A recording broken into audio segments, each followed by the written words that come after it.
across the UK. On DAB+, on your smart speaker, on your smart TV, and on your side. This is Talk.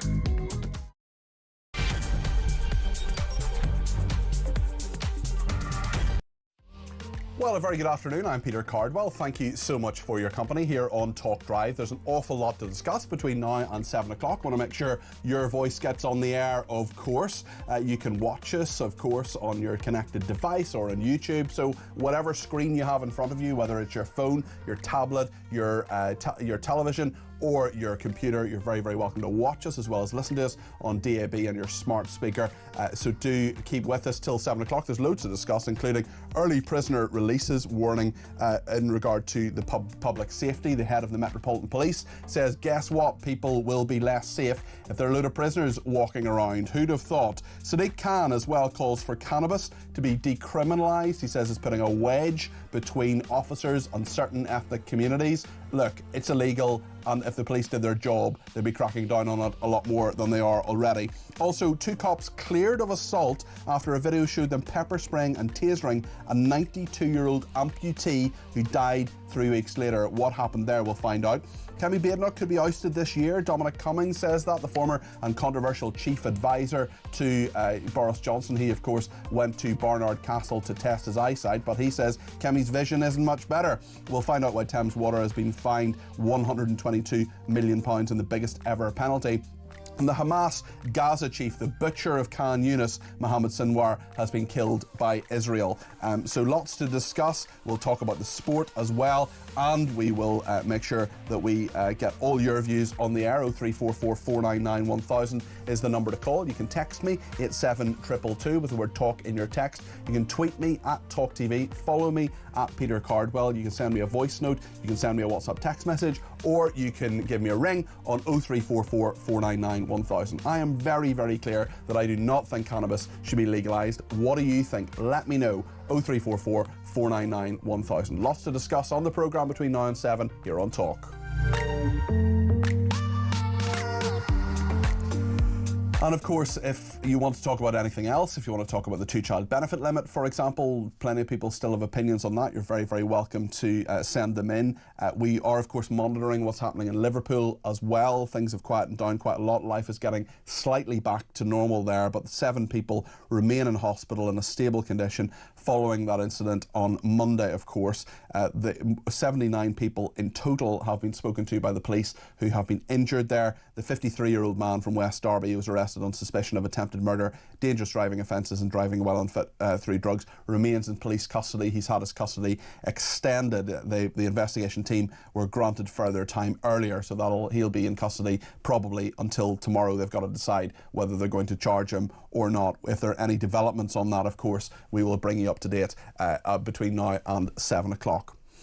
Brad says, great timing from Sadiq Khan. Brad has sent me a message in. Thank you for that, Brad. He says he wants to decriminalise drugs in the same week that the Liverpool atrocity was caused by a drug driver. Well, that is the allegation, certainly. If smoking cannabis were legal, there would be a massive increase in drug driving, says Brad in Cambridge. It's a huge problem already, certainly. And this is not just a matter of a few teenagers having a spliff, or not that there's anything right with that. And I will admit that as a teenager at university, I tried cannabis twice. I've never tried any other illegal drugs. It wasn't something that worked for me. It wasn't something I wanted to do, and it isn't something that I would recommend to anybody else. It causes mental health problems. It's a very, very dangerous drug, and it should not be legalised, in my opinion. We'll talk more about that a little bit later on, but now I want to talk about early prison releases risking public safety. The prison population is rising so quickly, there are now more people behind bars than there were when the government came to power, so this is a very, very big issue. And now 6 police chiefs, including the head of the Metropolitan Police, are warning that without serious investment, they will be unable to deliver the Prime Minister's pledges. They say cuts will lead to the retrenchment we saw under austerity. They also say that the plan to release prisoners early, well, it's not really a plan, it's happening, could be of net detriment to public safety. And earlier, the Metropolitan Police Commissioner, Sir Mark Rowley, warned about the early release scheme in an interview with BBC Radio 4. I'm not going to criticise another police chief who makes a judgment in a really difficult, complex situation. Every case needs judging on its merits. I think as we go forward in the future, we would always want to be more transparent in terms of the data we release. Sometimes the nature of the investigation, the nature of the case makes that difficult. But in principle, of course. Well, that was from Mark Rowley. I'm afraid we played the wrong clip there. Gremlins in the system. Let's play the correct clip now in regard to Mark Rowley warning with the early release scheme. If probation are going to spend more money on trying to reform offenders, divert them, reduce their recidivism, their repeat offending, that's fantastic. But a proportion of those who would have been in prison will be committing further offences, because probation can't do a perfect job. It's impossible. That extra offending is work that police have to do to protect communities. That involves more arrests, more cases. We'll get more prison recalls, where we're the agency tasked with chasing around offenders who don't want to be caught, and using all our covert tactics and surveillance teams to find people who are now at large and a risk to communities. So this will generate a lot of work for police. Have you done an analysis about how much more work it's We've asked the Ministry of Justice for the data so that we can understand the exact detail of the types of offenders who will in the future be in communities, so we can work through what the consequences of that are. Andrea Coomber, KC, is Chief Executive of the Howard League, which campaigns for prison reform. Andrea, thank you for joining me this afternoon. What do you make of Sir Mark's comments? I mean, look, I understand exactly where he's coming from. We're 2 weeks before the spending review, and I think it goes to show how sort of desperate criminal justice segments of the criminal justice are for funding from that spending review, that you've got 6 police chiefs putting that case publicly, because undoubtedly the police do have huge amounts of burdens upon them, and do need funding for that. So I completely understand that. And he's right, probation isn't going to always do a perfect job. So there will be people who reoffend when they come out of prison on early release. But equally, we have already pretty high rates of reoffending from people who are coming out of prison in our current release scheme. So, I mean, we really need to think about the fact that everybody in prison except for about 65 people are coming out. So I totally get that, Andrea, but I mean, certainly if you keep people in prison for longer, they're not going to be able to commit crimes. That's a pretty fundamental part of this, isn't it? I mean, that only works for as long as the person is in prison. Yes, but if you're letting them out early, that increases the amount of time that they have to commit crimes. I mean, I think, well, there are two different things. One is the early release scheme we currently have, this SDS 40 as it's called. So that's the footage your viewers are seeing now. That's the people being currently released.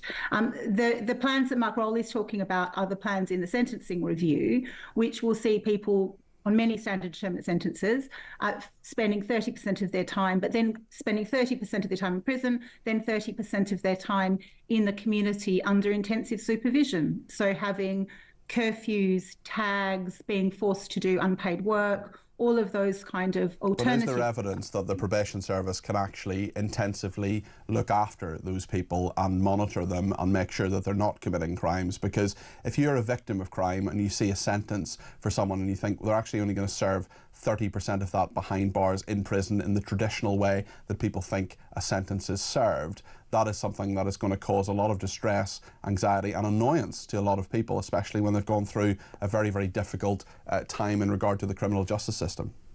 I mean, there's no question that there will be victims of crime who are disappointed by early release in this way. I mean, to the government's credit, they are being clear, they're being transparent about what parts of what people's sentences they will be spending in prison. In a way, I don't think members of the public, frankly, when SDS 40 came into effect, when I would do shows like this, people were questioning, they didn't realise that at the moment people get out 50%.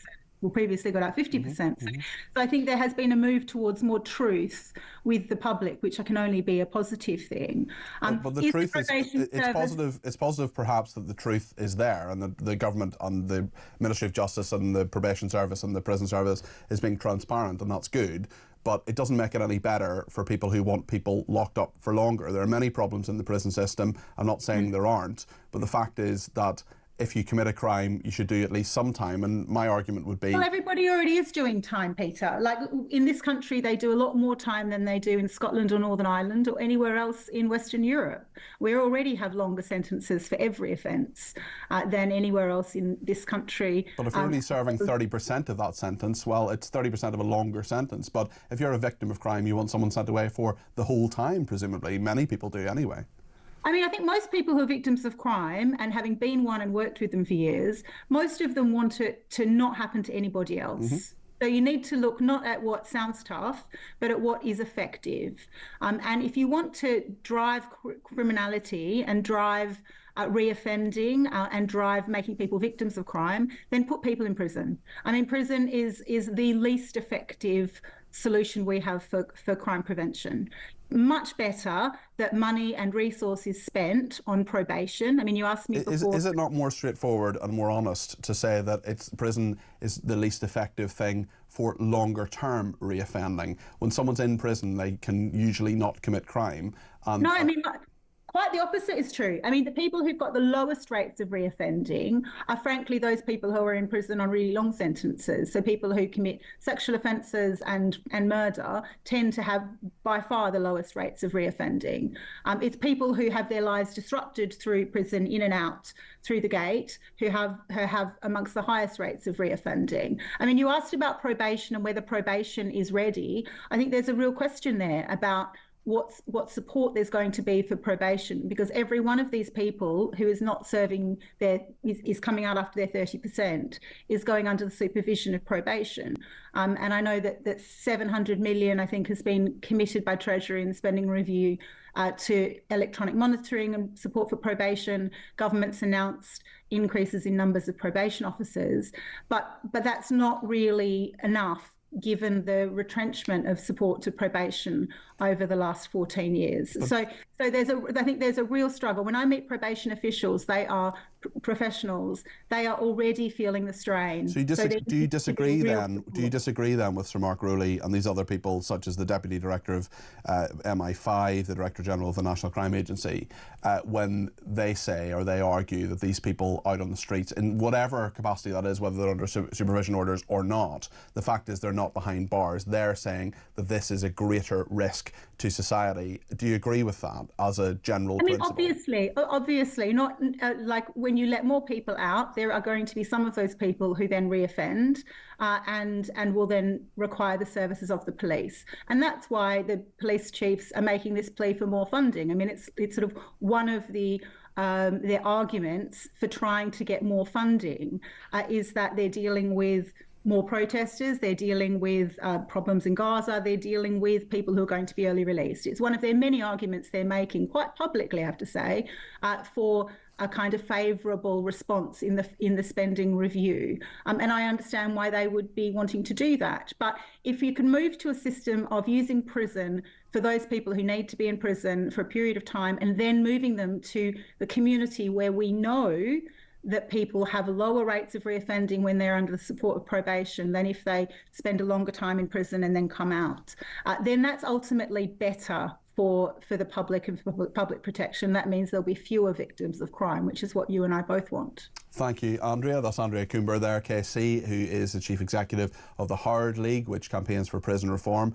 Thank you to everybody who's been in touch, including this person who says, when are they going to realise we need more prisons? It's not rocket science, says Kev in Yorkshire. Scott in Ipswich says, hi Cardi P, regarding drugs, I feel it would not stop black market drugs, as any government restriction would be circumnavigated and it would normalise the use and it would increase. There's still a large black market cigarette problem, says Scott in Ipswich. You're absolutely right, Scott. And I mean, you can get a packet of cigarettes. If you go and buy a packet of cigarettes on the street today, if you go out to the corner shop, you're going to spend 17 or 18 pounds on 20 Regal King size, whatever it is. If you get that on the black market, that's going to be a fiver.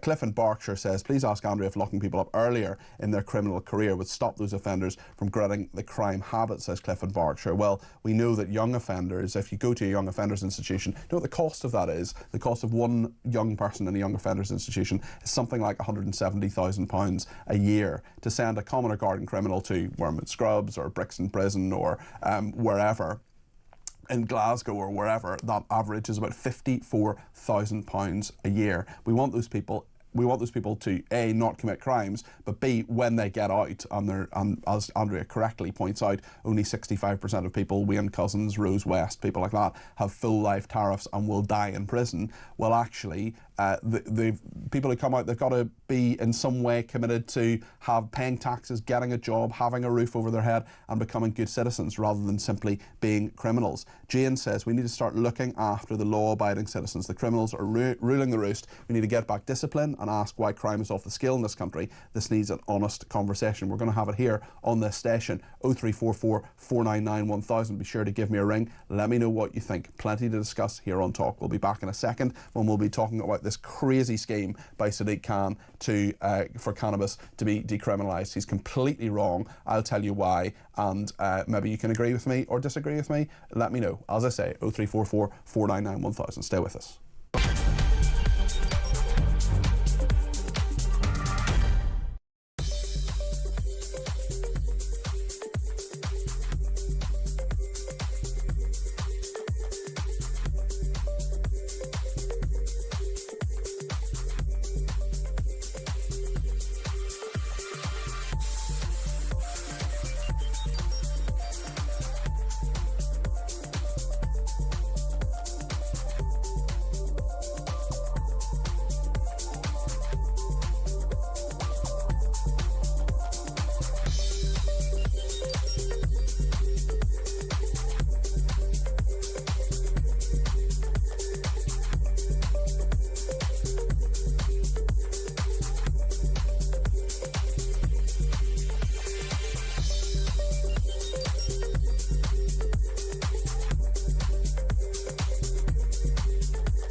I do not condone drug taking or encourage it in any way, shape or form. In fact, most drug takers that I've come across are the most tiresome and boring people imaginable. But this proposal is doing partly the right thing for exactly the wrong reason. What we need to do, and I'm sure you're going to disagree with me, is we need to legalise and regulate every single illegal drug.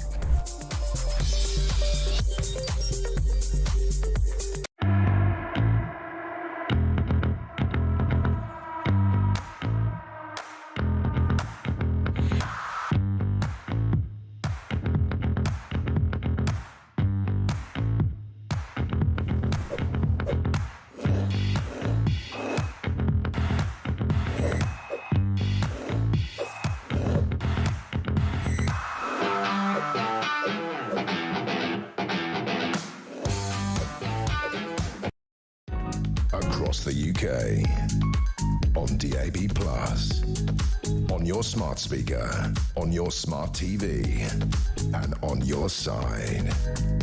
This is Talk. Thanks for the message from Paul, who says, we can't do our job, but I'm going to tell you that we can't. This is what these senior police officers are saying, and according to Paul. So that's all right then. What rubbish. This scheme is going to cost a fortune, far more than building prisons. The country is finished, and Doge needs to be up and running, says Paul. Well, listen, there's a lot in that. Dan says, what is it with all of these cases, and why do they constantly want to let prisoners out of jail? It makes me sick. Amy says, I think everyone knows that releasing prisoners early could risk public safety. Whether anyone in the government listens, who knows? On Sadiq Khan wanting cannabis legalised, shouldn't he be focusing on things like knife crime and shoplifting? By the way, I think Kemi Badenoch will be gone in November, says Amy. Well, we'll talk about that story in regard to the Conservative leader a little bit later on. Amy's been in touch and says, if it wasn't for cannabis, my MS would be even worse. It's a miracle drug for me, quietens my whole body and eases pain. It's a weed put on this earth for us. Well, certainly I know a bit about MS because I have some family members who have it. My best friend has it, and I know cannabinoids, which are not actually smoking a spliff, and not the active substances, can be very, very helpful. But this is a proposal by Sadiq Khan, Sir Sadiq Khan, the Mayor of London, to legalise or at least decriminalise cannabis if you have possession of it. Now, very few of us will go down a high street or out and about for the whole day, certainly in places like London and the big cities anyway, and not have the whiff of cannabis. I was waiting for a friend actually last night just outside this building at London Bridge Station, and someone I could man just walking along, just smoking a spliff, just smoking cannabis as clear as day, and there was absolutely no chance that anybody was going to stop him doing so. Former police officer Chris Hobbs is with me now. Chris, thank you for joining me this afternoon.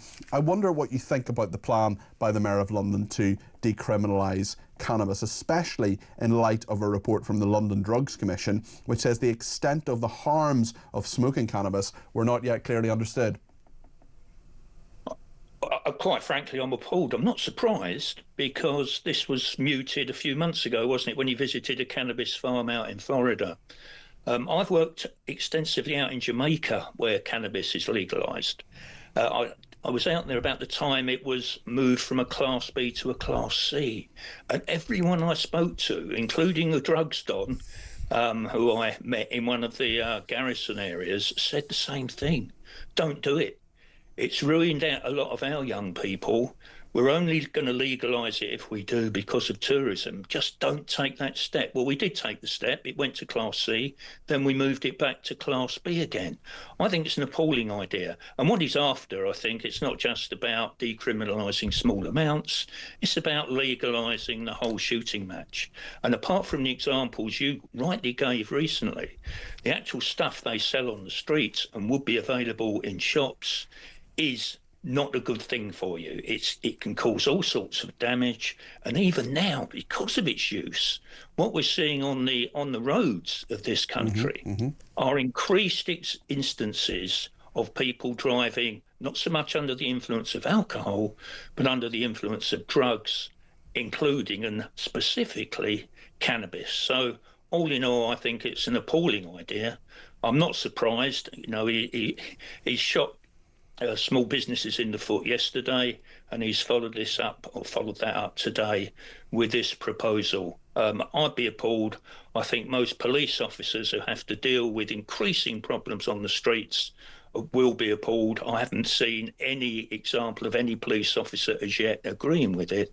So, yeah, I'm appalling, but I'm not surprised. I'm not really surprised at anything this mayor does, to be quite honest. I find it interesting that essentially he's saying we should just give up, because if you have a small quantity of cannabis, if you have it for personal use, well, it's not that big a deal, really, is it? Lots of people do it. You know, should we really be using time and resources of the police? But as you correctly say, Chris, if you actually start with the smaller stuff, and it is not the biggest crime in the world to possess cannabis, not with an intent to supply, but it is illegal. And the problem seems to be that there are so many laws created all the time by governments, including this Labour government. There's so much for the Metropolitan Police to do, yet they don't do it. And my original thought would be, if you start with the smaller stuff, such as even possession of cannabis, well, then people will get the message that you're being tough on crime, you're not going to put up with any nonsense, and bigger crimes will not occur as a result. Yeah, I think it's worth pointing out, and I got some statistics sent to me earlier, that in fact something like 1 in 3 drug searches that Khan says cause angst amongst specifically the black community do yield a result, which isn't, it's a much better return than I thought it would be, in all honesty. But that shouldn't be a reason for not doing it. Yes, black lads are disproportionately stop and search, but they do come from the areas where there's deprivation, where there's, comparatively speaking, a lack of job opportunity, and it's inevitable, and gang activity, a massive amount of gang activity. That's the fault of successive politicians of both parties, the deprivation, the social deprivation, the housing and the education, so on and so forth. That isn't the fault of the police. It's not necessarily the fault of the youngsters, but actually saying, well, go on then, fill your boots, I think is an appalling idea and won't lead to any benefits. It will lead to misery for those lads who actually get sucked in, go on to further drugs. Fentanyl is becoming a problem now, cocaine, etc., etc. It's a gateway drug, apart from anything else. And we don't want to expose our young people to a gateway drug. I can't see any benefit at all, other than perhaps freeing up police. And to be quite honest, police officers, I think, generally will feel that's going to cause more trouble if it's decriminalised than it does at this moment in time. Jane makes a really good point on text and says, why does everything have to be about money and funding? Law-abiding citizens know how to behave and are getting sick of crime-ridden, unsafe streets. Perhaps the Mayor of London should help solve knife crime. Many people in this country fear coming to London, even for a family day out. And Reese says, I work with young people in London. The reason a lot of these teenagers and 20-year-olds don't carry knives is because they know they could be checked for cannabis. And if they have a knife on them, it's a lot more serious. Taking away the right to check for drugs like cannabis is just going to open up the opportunity for more of these people to carry knives. So there's a warning there as well, Chris. Yes, I think that's right. I think the number who are found with knives as a result of cannabis searches is fairly small. But the other factor you have to think about is the deterrent. The fact is that although there is a huge amount of knife crime at the moment, we've got a serious gang problem, it's still a deterrent. If we take that deterrent away, if we reduce the number of stop and searches, regardless of why they're carried out, then again, that makes life easier for the bad people, and it encourages youngsters to say, well, I'm going to be all right. I'm not going to get stop and search for anything. I might as well give this cannabis a try, which to my mind is basically not a great thing. I don't know whether we've got time, but I dealt when I was off duty. I dealt walking back with a couple of female friends from a very nice Chinese meal, and there was a guy who was in the middle of the road with what looked like a firearm, taking pot shots at cars. Now, there was nothing coming out, but he was in the middle of the road, firing at cars. I didn't know whether this was a real firearm, whether it might fire bullets, so I ended up following him up the street, calling in the troops via 999. The troops arrived, they leapt out of their cars, jumped on him. He was in possession of 2 imitation firearms. Now, later I found out that he was well known to the police. He suffered from mental illness brought about by use of cannabis. And there he was, terrifying drivers. He could, and I was very conscious of this, if an armed unit had turned up, he could have ended up being shot dead. Such was his mental state. So if I had any doubts, that convinced me, no, definitely not in terms of legalisation. Agree with every word, Chris. There's just one other crime story I want to have a quick chat with you about, and this is the news that has emerged this afternoon in regard to police officers, 2 police officers cleared of assault after a video showed them pepper spraying and tasering a 92-year-old amputee who died 3 weeks later. Let's just have a look at this video. Just pop it down for me, on the floor. Pop it on the floor. Donald, pop it on the floor. There's enough, as many as we need. Put the knife on the floor now, or you'll be sprayed. Finish your toes. Put it down. Put it down. Donald, put it down. Seriously? Last chance. Can you hold that door? I can't get a good angle. Donald, put it down. Put it down now. Come on. Last chance. Right, put it down. Drop the knife. Drop the knife. Put it on the floor. Do it now. Drop the knife. Donald, drop the knife. Donald. Put it down. Put it down. Taser, taser.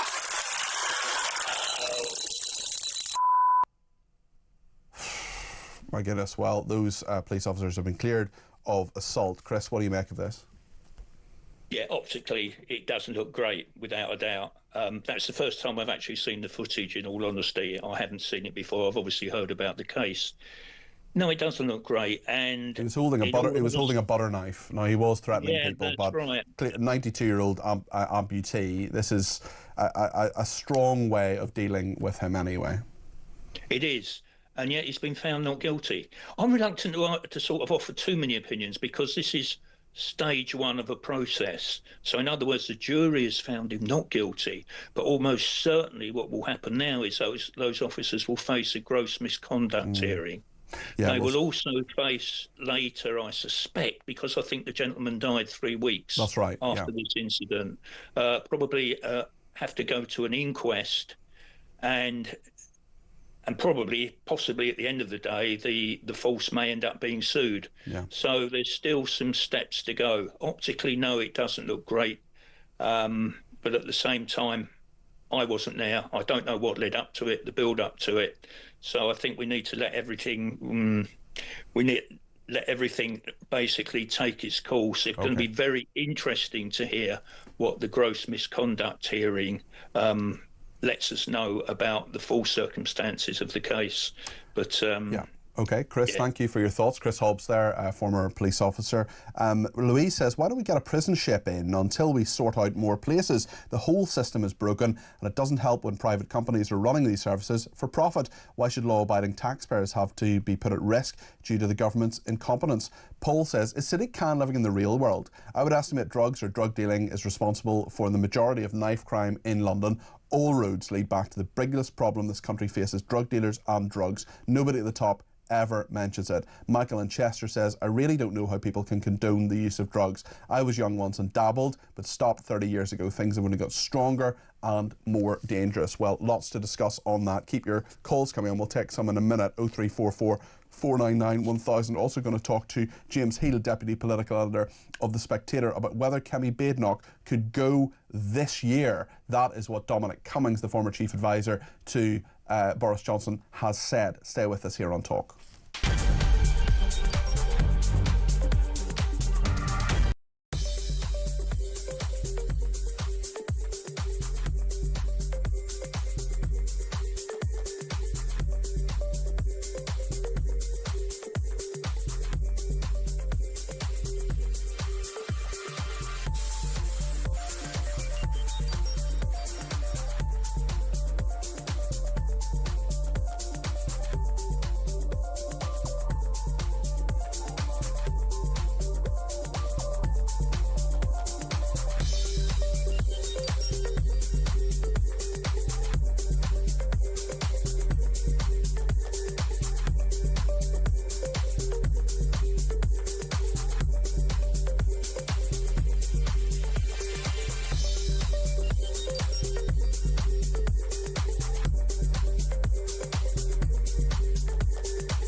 Across the UK, on DAB+, on your smart speaker, on your smart TV, and on your side.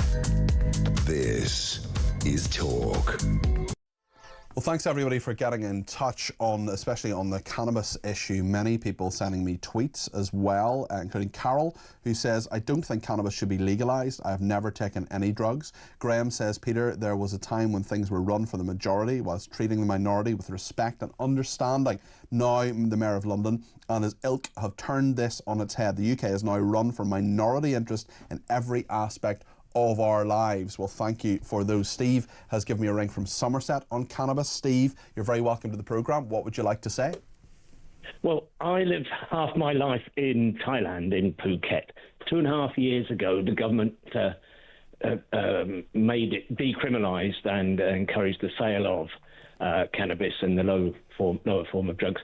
The idea is they'd get some money from it, work for their farmers, but it's been an absolute disaster. People are smoking on the street now. Supermarkets are getting into schools.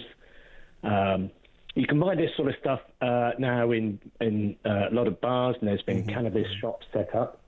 But it's been instead of being regulated by the government, etc., the Russian crime gangs got into it, certainly in Phuket where I live, and they've taken over. So you now you've got criminal Russian gangs, more corruption of the police. I talked to one of my friends who started selling it through a supplier, and then he didn't like the idea of him being a drug dealer when his mother said, who was back in Australia.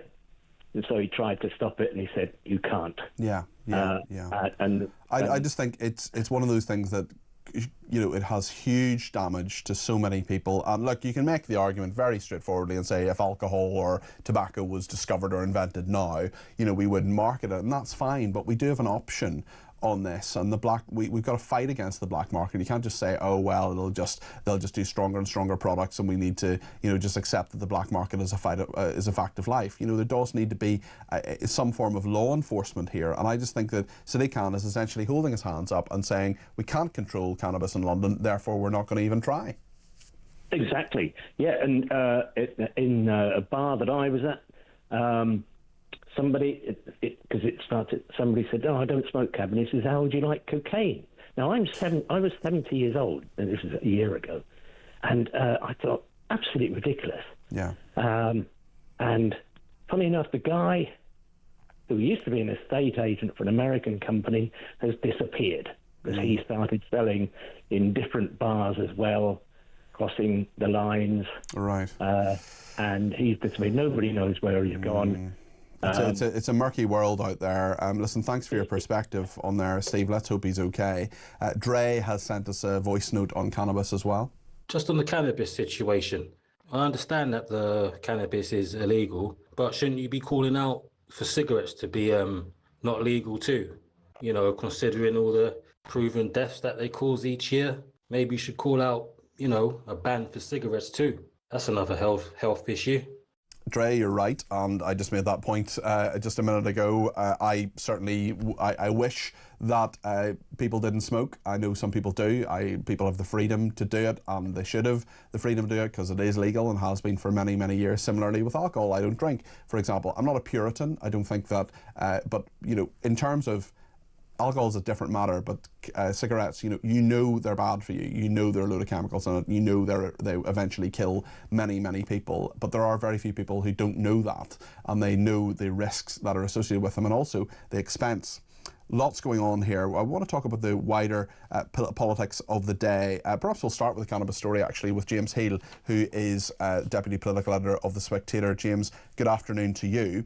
Sadiq Khan calling for cannabis to be decriminalised. It's not his choice, though. It's the Home Secretary. She says no.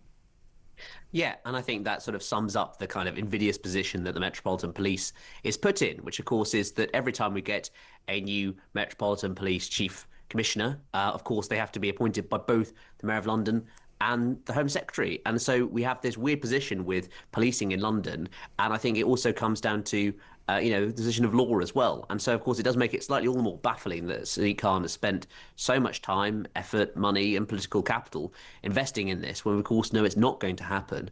And, I think it does show again, perhaps, first of all, a failure to appreciate the kind of political setup in London. And second of all, an unwillingness to empathise with the political forces facing the Labour government. He's not going to do them any favours. And I think perhaps it's another saga in the ongoing tensions between Sadiq Khan and Keir Starmer's government. Yes, a very interesting perspective there, both Labour, of course. I just want to take a look at what Dominic Cummings has been saying to Sky News. He is, of course, the former chief advisor to Boris Johnson, who then turned against him rather dramatically. He's saying that Kemi Badenoch could be toast within months. Let's see what Dominic Cummings has been saying to Sky News. Kemi can't do it, obviously, but she'll be gone. But also, it's quite possible that the Tories have just kind of crossed the event horizon and actually aren't salvageable. Like, everyone sort of assumes that because they've always been around, then like somehow there must be at least one last chance for them to turn things around. But it's possible that that chance is actually in their past. Do you think? And doesn't exist. Dominic Cummings there speaking to Sky News. He says Kemi Badenoch could be gone within months. James, you've got your finger in the pulse of the Conservative Party at The Spectator. What do you think? I think that is a minority view within the Conservative Party, but it is one that risks becoming increasingly mainstream. I think that there was an initially flat-footed response to the local elections, the shellacking, which was worse than anyone feared, publicly or privately. And I think that, this conference speech is going to be make or break for Kemi Badenoch. And I think that, there's going to be a lot of Tories who are pretty upset at how she's done so well, people who voted for her. And it's no surprise there that Dominic Cummings, of course, is leading that, given, of course, his outspoken criticism of the last Conservative government under Boris Johnson. Do you think Rupert Lowe will end up as a Conservative MP? He was, of course, in Reform UK. He left that party. It was a big scandal and a lot of recrimination at the time. He's been talking to Robert Jenrick, we know. What's the latest there, do you think? So I know that he's obviously spoken to a number of senior Conservatives. He has some who are sort of personal friends from many years ago. He obviously was snapped or was tweeted, I think it was, meeting Robert Jenrick last week. My sense is that he will not join the Conservative Party. I think that his comments have alienated some people who back Kemi Badenoch, some members of the newer intake. And I think that right now it might be more advantageous to the Conservatives to have him there as a sort of one-man band criticising Farage at every turn rather than welcoming him into their ranks and potentially importing some of the troubles that Nigel Farage decided were not worth his hassle. There's a few other political stories around today, including Thames Water being fined £122 million, the biggest ever penalty. Tell us about that, James. Yep, so this is the biggest ever penalty for the biggest water supplier in the country. And it comes after, a sewage overflow, the failure to keep it within line with sewage guidelines. And I think it's another example, Peter, of just how much of a sort of behemoth and burden Thames Water has been. We're talking just now about Reform. Reform have said that they should let the company go bust, buy it for £1 on the taxpayer. It was an issue, of course, that Sue Gray, the former Downing Street Chief of Staff, identified a year ago as one of the big issues facing the British state. What to do about water? It was one of those unpopular privatisations back in the late 1980s. It's obviously coming under increasing strain given all the different pressures on climate change. And it's going to be another example, of course, where the company will insist that this fine will be paid by them rather than the sort of people who have to pay for the services. But with an effective monopoly, there are going to be lots of cynics out there who say, look, my water bills keep going up. We don't see any improvement in services. They haven't maintained the infrastructure properly. Are we getting a bad deal from this? And just one other thing, junior doctors demanding yet more pay, saying they're going to strike again. Will they ever be sated and just go to work and do the job we pay them quite a lot of money for after their 22% pay rise? Well, we have an article in the Spectator today, don't pay the dangold, which is don't pay the bounty that's demanded by the doctors. I mean, look. You'll never get rid of the Dane. Absolutely, never will get rid of the Dane. And I think what's striking on this, Peter, is how public opinion has shifted. So last summer, about something like 55-60% of the public backed the then known as junior doctors. They're now rebranded as resident doctors. But now, actually, the public, by about sort of 10 points, is against giving them further sums because, of course, they got given a 22% pay rise under Wes Streeting's decision to give that without any reforms. They've been offered a further 5% one, and yet they're still going on strike. And I think the public can realise that their position is not as sympathetic as it once was. I would also make the point that, of course, they keep using this metric from 2008. Well, of course, that was after 15 years of inflation-busting pay rises. So there's a lot of politicking going on. I think the government is in a stronger position, perhaps, than some Labour MPs appreciate here. And actually, yes, it might lead to strikes, but also somewhere they've got to draw the line in the sand. I also wonder if there are junior doctors who've become junior doctors since 2008. He will say, oh, well, I've only been a junior doctor for, 3 years, 5 years. I won't take the full rise.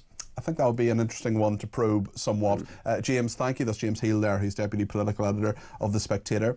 Clive in Solihull says, great show, Peter. In my opinion, whether Kemi Badenoch is still leader at the end of the year or at the next election is irrelevant. Whoever leads the Conservative Party is on a hiding to nothing. The Tories are a busted flush, and it will take a miracle for them to win an election. They spent 14 years betraying their voters and the country.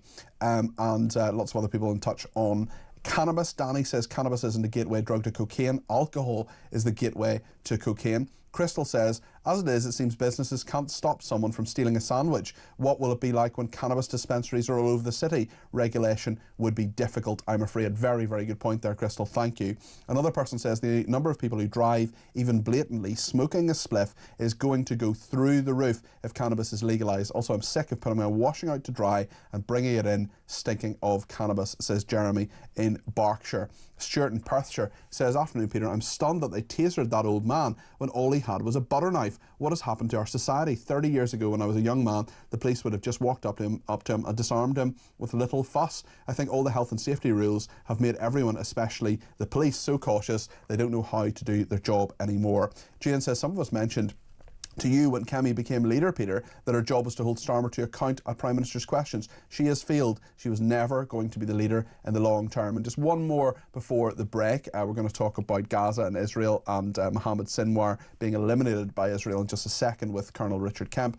Joe in Colchester has been in touch to say the footage from the care home made me cry. It's disgusting. That definitely led to the poor man's death. Those 2 police constables should be locked up, and yet Lucy Connolly is locked up for words. I hate this flipping country, says Joe in Colchester. Listen, thank you, Joe, for your thoughts there. Now, we don't know that definitely led to the young man's death, to the old man's death, I should say, the poor man's death, the 92-year-old's death. What we will find that out. Certainly the coroner will look at that as time goes on, and we will, of course, update you when we know that information. But he very sadly died 3 weeks after that incident. Lots to discuss in just a second. The EU saying Israel strikes in Gaza go far beyond what is necessary. They worry about the politicisation and the weaponisation, they say, of aid distribution. I'm not sure the people getting the food who are hungry really care that much where it comes from, to be brutally honest. We'll talk about this in just a second here on Talk.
It's unusual to have the skin colour of somebody mentioned at this point. Why would that have been the case, do you think?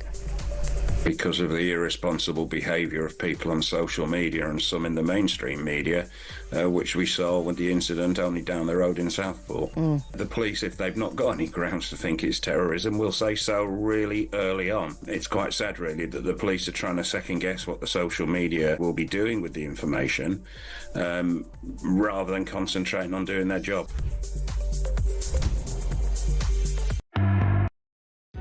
Across the UK, on DAB+, on your smart speaker, on your smart TV, and on your side. This is Talk.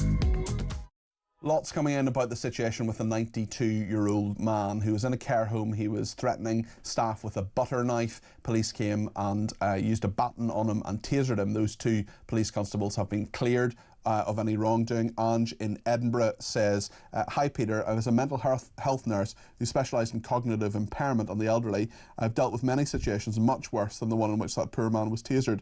The officers escalated the situation. They didn't ask why he was angry. They could have used de-escalation and distraction by asking him about family photos in his room, what he did for a living, or got family members on the phone to try to talk to him. The list is endless and all should have been tried. I, hand on heart, cannot see why the baton, pepper spray or taser were ever an option. He posed little risk and should have been given time to decompress, says Ange in Edinburgh. We do know that the staff in the care home did try for about half an hour to calm him down before calling the police, so that's just a little bit more context on that, but I totally understand where you're coming from, Ange. Another Angie says the situation with the 92-year-old man could have been handled so differently.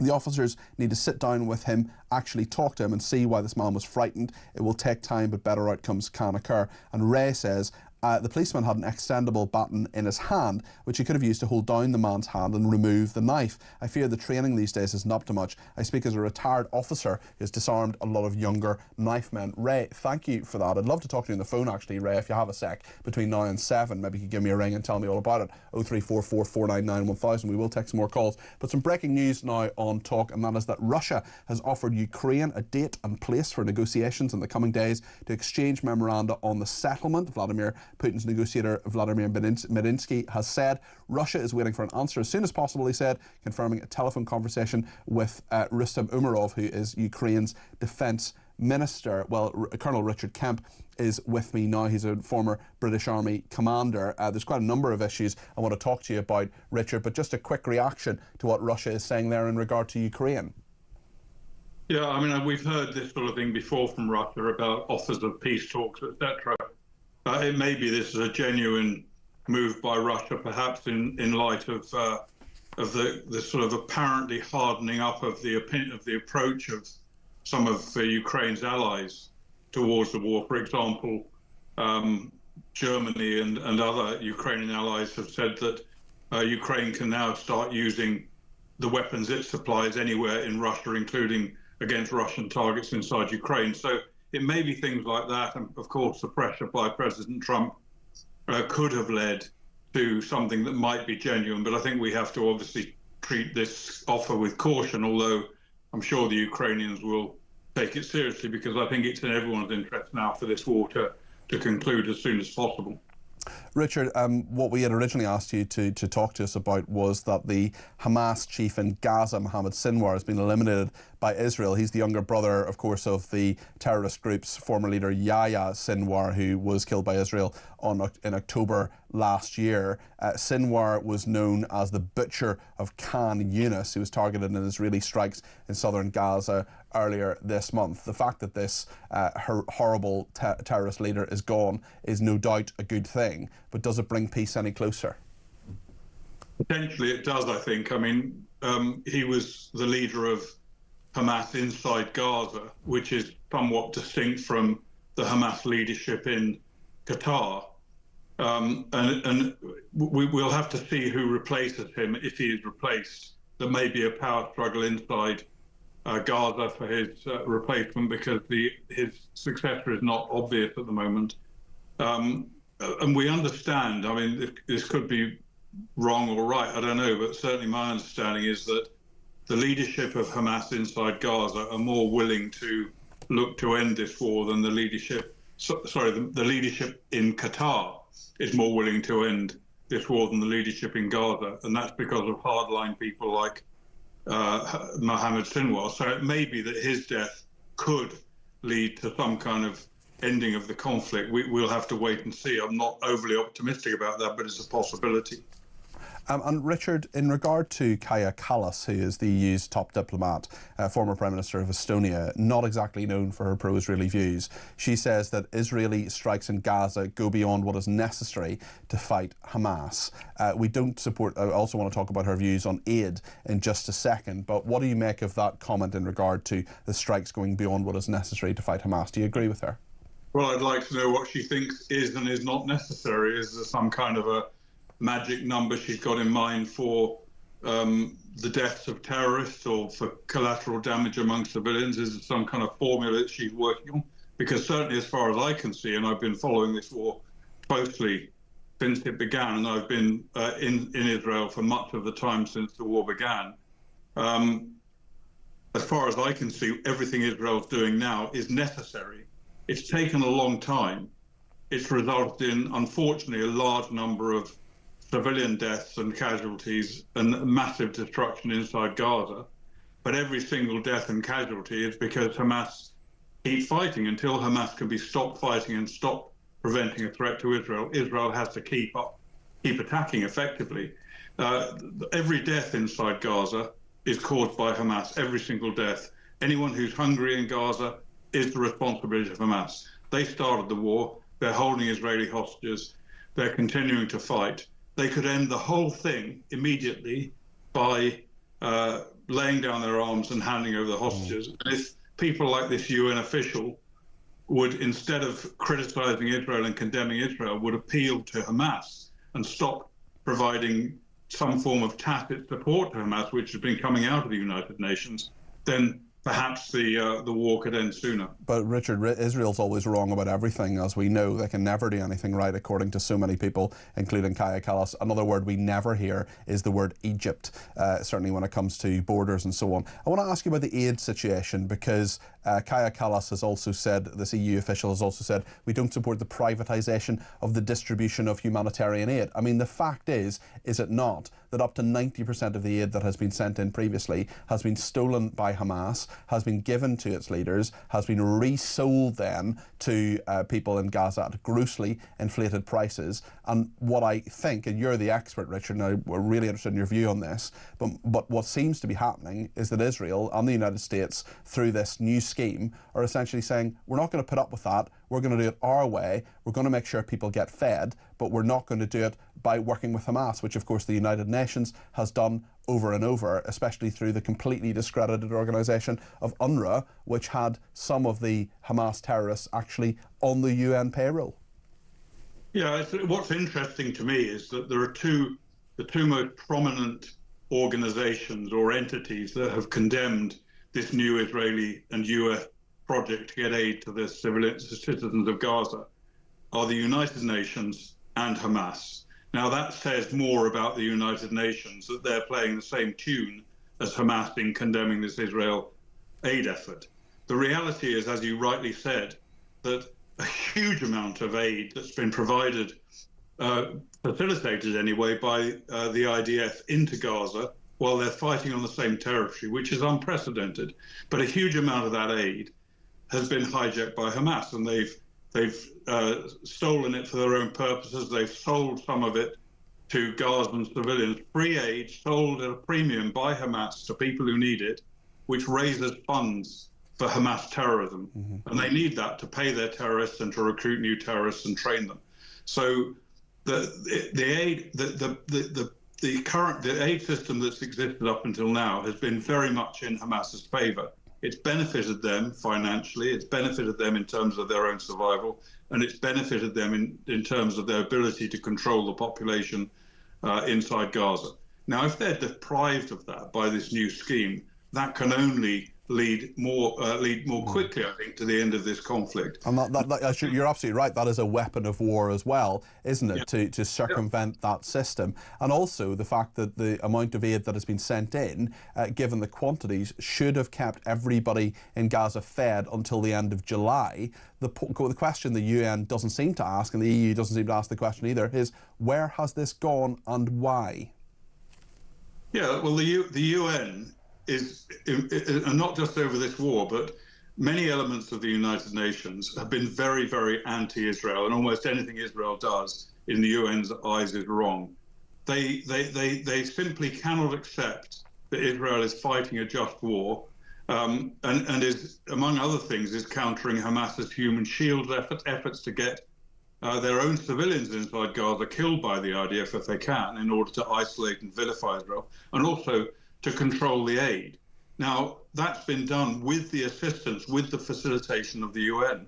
And the UN, by condemning these sort of projects, this new project in particular, is effectively siding with Hamas and prolonging the war.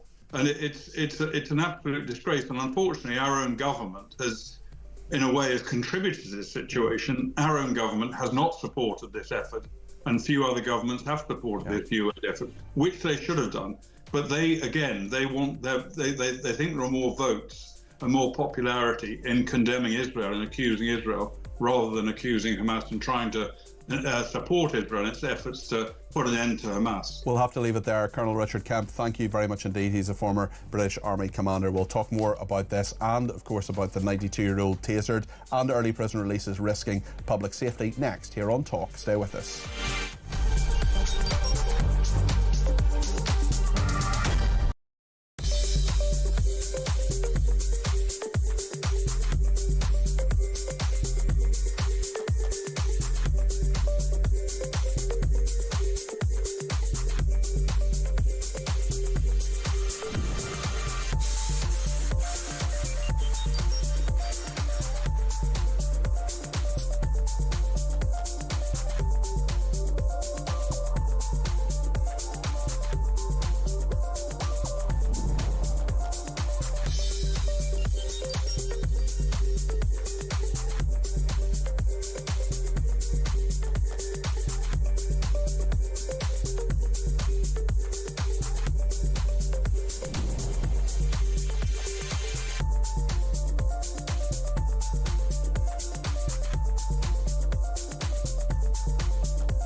across the UK.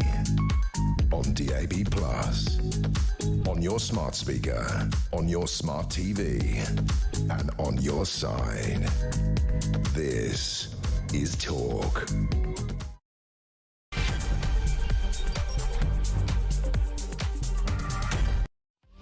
Well, a very good evening. This is Talk Drive. I'm Peter Cardwell with you between now and 7 o'clock and tomorrow and Friday. Lots to discuss between now and 7. Kevin O'Sullivan will be back between 7 and 10 in his usual slot. But between now and then, we're going to talk about early prison releases. Will they risk public safety? Yes, is the answer. We'll talk to Vanessa Freck, who's a former prison governor. But we know that the head of the Metropolitan Police has been appealing to the government, saying, you haven't actually worked this out. You haven't actually thought about this. If you put a load of prisoners on the street, guess what? There's going to be more crime. We'll also talk about junior doctors demanding another 30% pay rise in the strike threat. Yeah, those people we just gave the extra 22% to. I don't know if you've had a 22% pay rise in your pay this year. Maybe you're going to get a 30% one. If you are, can I come and work where you work? Lots to discuss as well in regard to what Colonel Richard Kemp has said. Some person hired has just been in touch and just written Colonel Richard Kemp and then applauding 3 times. I thought what he said was really interesting, and it comes from a position obviously of great knowledge. So we'll talk a little bit about that as well. Many people getting in touch about the 92-year-old care home resident who was tasered and pepper sprayed because he was holding a butter knife. Lots to discuss in regard to that. I'll show you the footage again, and remember, you can listen of course to us, most people do, on your smart speaker or on your DAB plus radio, but you can also watch us on YouTube and your connected devices, and you can get in touch. 0344 499 1000 is the number to call. You can text me 87222 with the word talk in your text. You can tweet me at talkTV, follow me at Peter Cardwell. You can send me a voice note, a WhatsApp text message, or give me a ring, all on the main number 0344 499 1000. Loads to discuss here on Talk.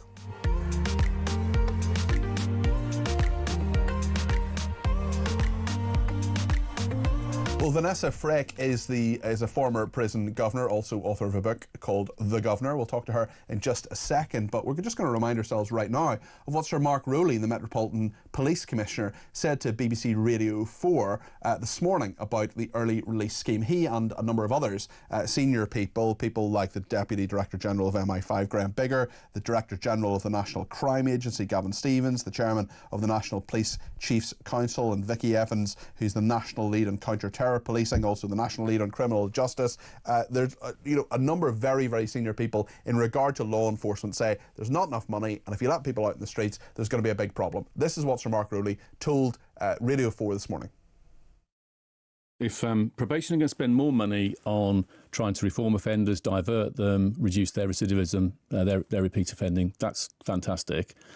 But a proportion of those who would have been in prison will be committing further offences, because probation can't do a perfect job. It's impossible. That extra offending is work that police have to do to protect communities. That involves more arrests, more cases. We'll get more prison recalls, where we're the agency tasked with chasing around offenders who don't want to be caught, and using all our covert tactics and surveillance teams to find people who are now at large and a risk to communities. So this will generate a lot of work for police. Have you done an analysis about how much more work we've asked the Ministry of Justice for the data so that we can understand the exact detail of the types of offenders who will in the future be in communities, so we can work through what the consequences of that are. Sir Mark Rowley, the Commissioner of the Metropolitan Police, speaking to Radio 4 on the BBC this morning. Well, Vanessa Freck, former prison governor, author of a book called The Governor. Vanessa, you're very welcome to the programme. They're right, aren't they? Without a doubt. Look, you know, when it was first announced that David Gauke would do a sentencing review, I was all for it. Absolutely. It's been 30 years too late, in my opinion. And I was hopeful that he would make recommendations that would cover all areas of the justice system, not just about releasing prisoners to create beds. I fail to see how you can sentence prisoners on the availability of prison beds. So absolutely, I agree. Look, if the likes of Mark Rowley and the head of MI5, MI6 and goodness knows whoever come out and say they are concerned, then I think the public has a right to raise an eyebrow and be concerned, as I do. My worry is that with these new early release scheme where prisoners do a third of their sentence, then do a third in the community, is the community isn't robust enough to deal with it. The community services aren't robust enough. You're absolutely right, Vanessa. You're absolutely right, because it's all fine if the system works marvellously and beautifully and wonderfully. The fact is the probation system, probation officers are already under huge pressure. They're at breaking point, just like every other element of the criminal justice system. So simply saying, right, we're going to solve the prison bit by putting the problem onto the next bit of the system, which is the probation service, that's not a solution, is it? It's an action, but it's not a solution. No, not at all. And to be fair, Peter, there's not one thing that is going to be a solution to solve our justice system. It's going to take an awful lot of work, but more importantly, an awful lot of money to the likes of the police, the probation service, the prison service, the justice service, the courts. You know, it's pie in the sky to think that we can just let these people out and cope with them. I've spoken to many probation officers since the report was published, and every single one of them has said the 700 million is pie in the sky. It's a drop in the ocean. It's just not enough. And if they think that they can recruit enough probation officers and train them by April next year, then I would have to question the standard of those probation officers that they're going to recruit. And this is often the way in other parts of public policy as well. They say, oh, we're going to build, 1.5 million homes by 2029. Who's going to build them? Who are you going to train the people to do it? It's too fast. It doesn't make sense. Sometimes change does take a bit of time. I wonder, Vanessa, if I can just ask you about that probation service, because as you say, it's under a huge amount of pressure. And also, where does the responsibility lie? Because if someone gets out of prison early and commits crime, if they're in prison for longer, they can't commit crime in the community because they're in prison. But as you say, this is the wrong way around, isn't it? Because the Conservatives and Labour should have built far more prison places. Yep. The Conservatives in 14 years, and I take my tiny bit of responsibility, but some nonetheless, having been a special advisor in the Ministry of Justice for 6 months, but we absolutely should have built more prison places. They only added about 500 prison places. But you can't solve, it's sort of the same question, I suppose. You can't solve that bit of it. You can't create prison places overnight, but you also can't entirely change the probation service overnight, can you? No, it's going to take probably 2 years to settle in, and we haven't got 2 years. They're saying that by November, if something's not done, we're going to run out of places. Last time I spoke to somebody from the Ministry of Justice, they said it was July 2026 that we'd run out of places. But of course, that's moved on since then. And I think we have to remember, the probation service used to focus on rehabilitation.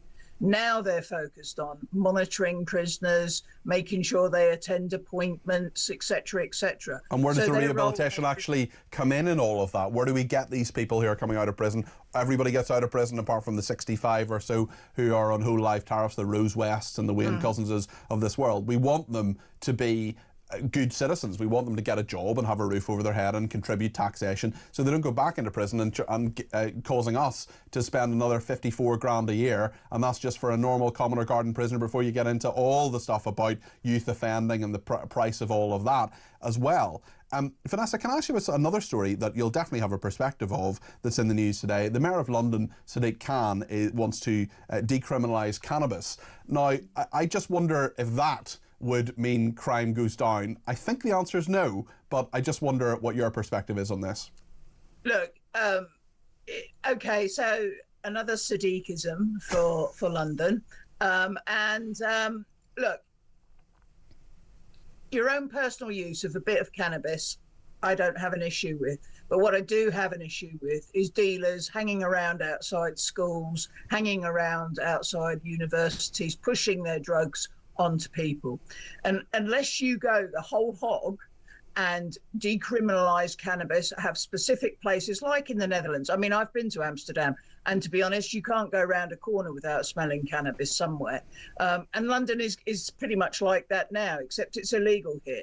The issue for me would be to get rid of the dealers and legalise it, tax it, get some of our tax money back.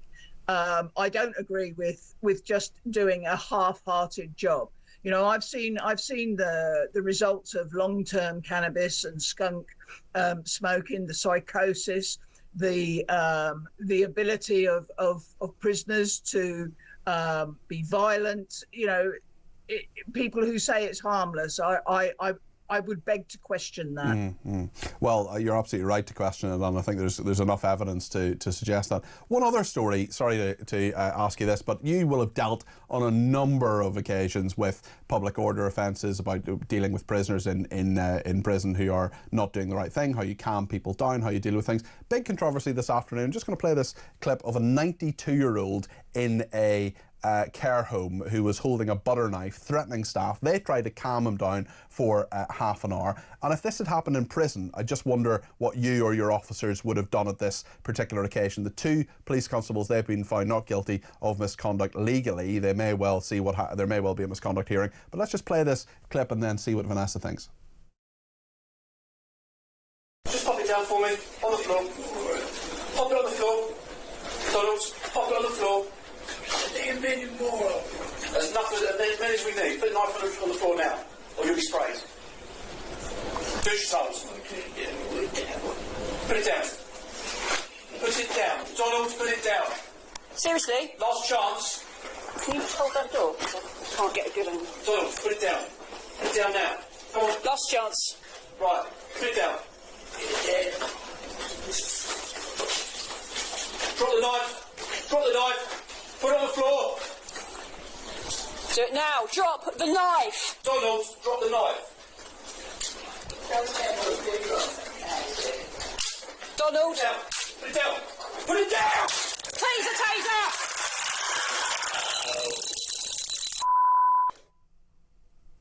A 92-year-old tasered for holding a butter knife. Now, he was warned on a number of occasions, as we heard there, but he was clearly very, very distressed. Vanessa, if this had happened or something similar had happened in a prison, of course prison officers don't have tasers yet. I think they probably should. Thank God.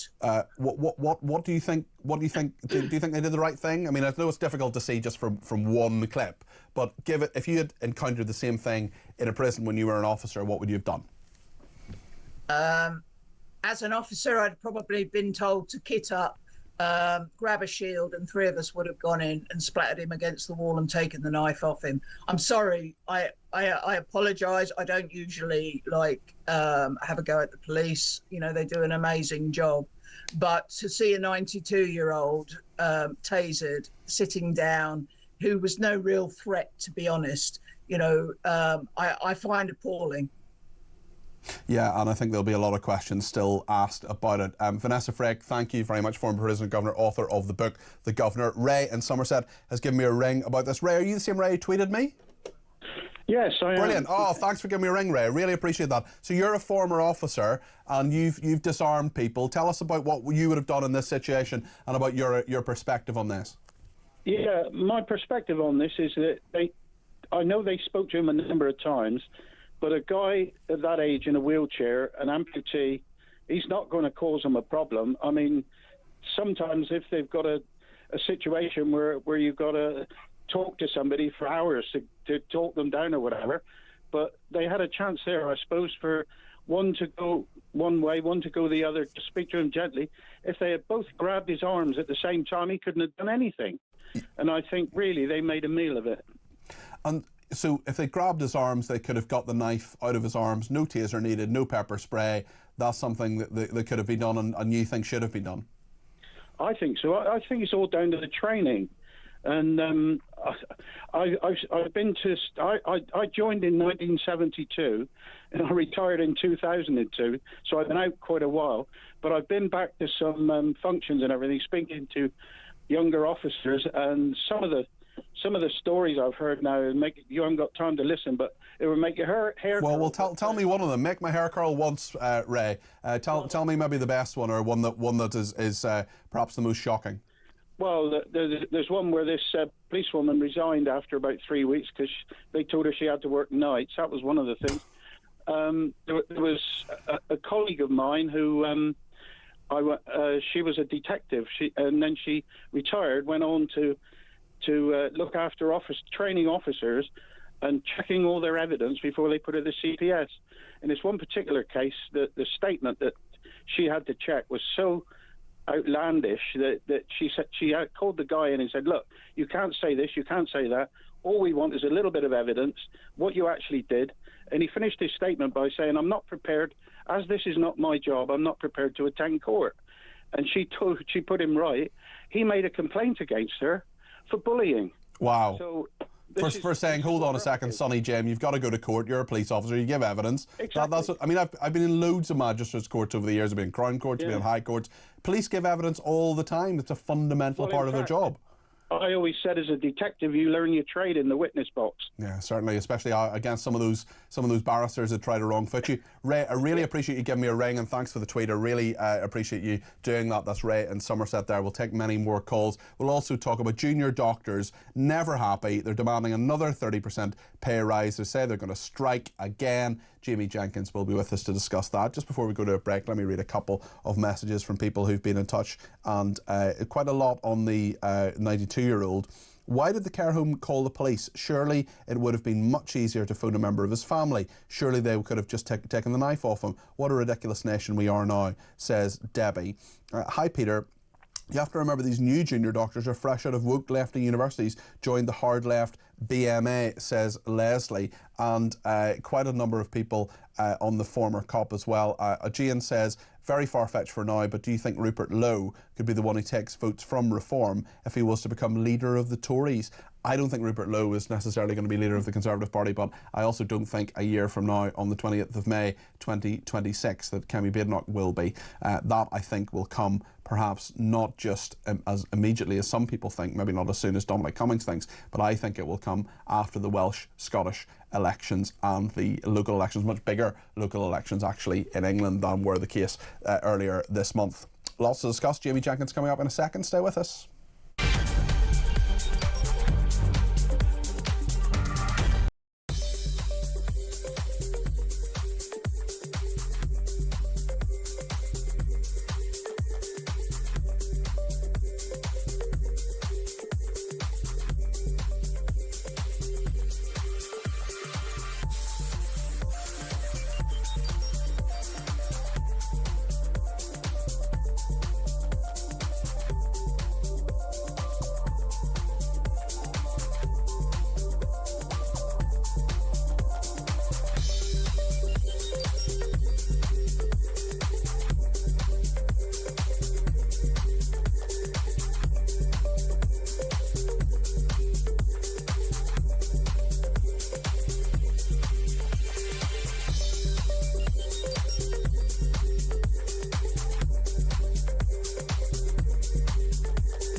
He should be charged within the next today, I would imagine. Yeah. They can hold people for a maximum of 96 hours, 4 days, but that's in really extreme circumstances. So I imagine he'll be charged, hopefully by the end of the day, so we'll find out some more facts.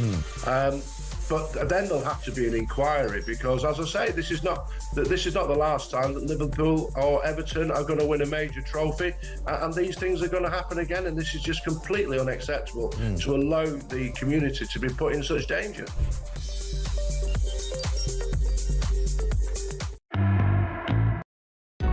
Across the UK, on DAB+, on your smart speaker, on your smart TV, and on your side. This is Talk. Some breaking news now on Talk, and that is that Andrew Tate and his brother Tristan Tate, they've been charged by police here in the UK. Andrew Tate is 38 and he faces 10 charges, including rape, actual bodily harm, human trafficking and controlling prostitution for gain relating to 3 women.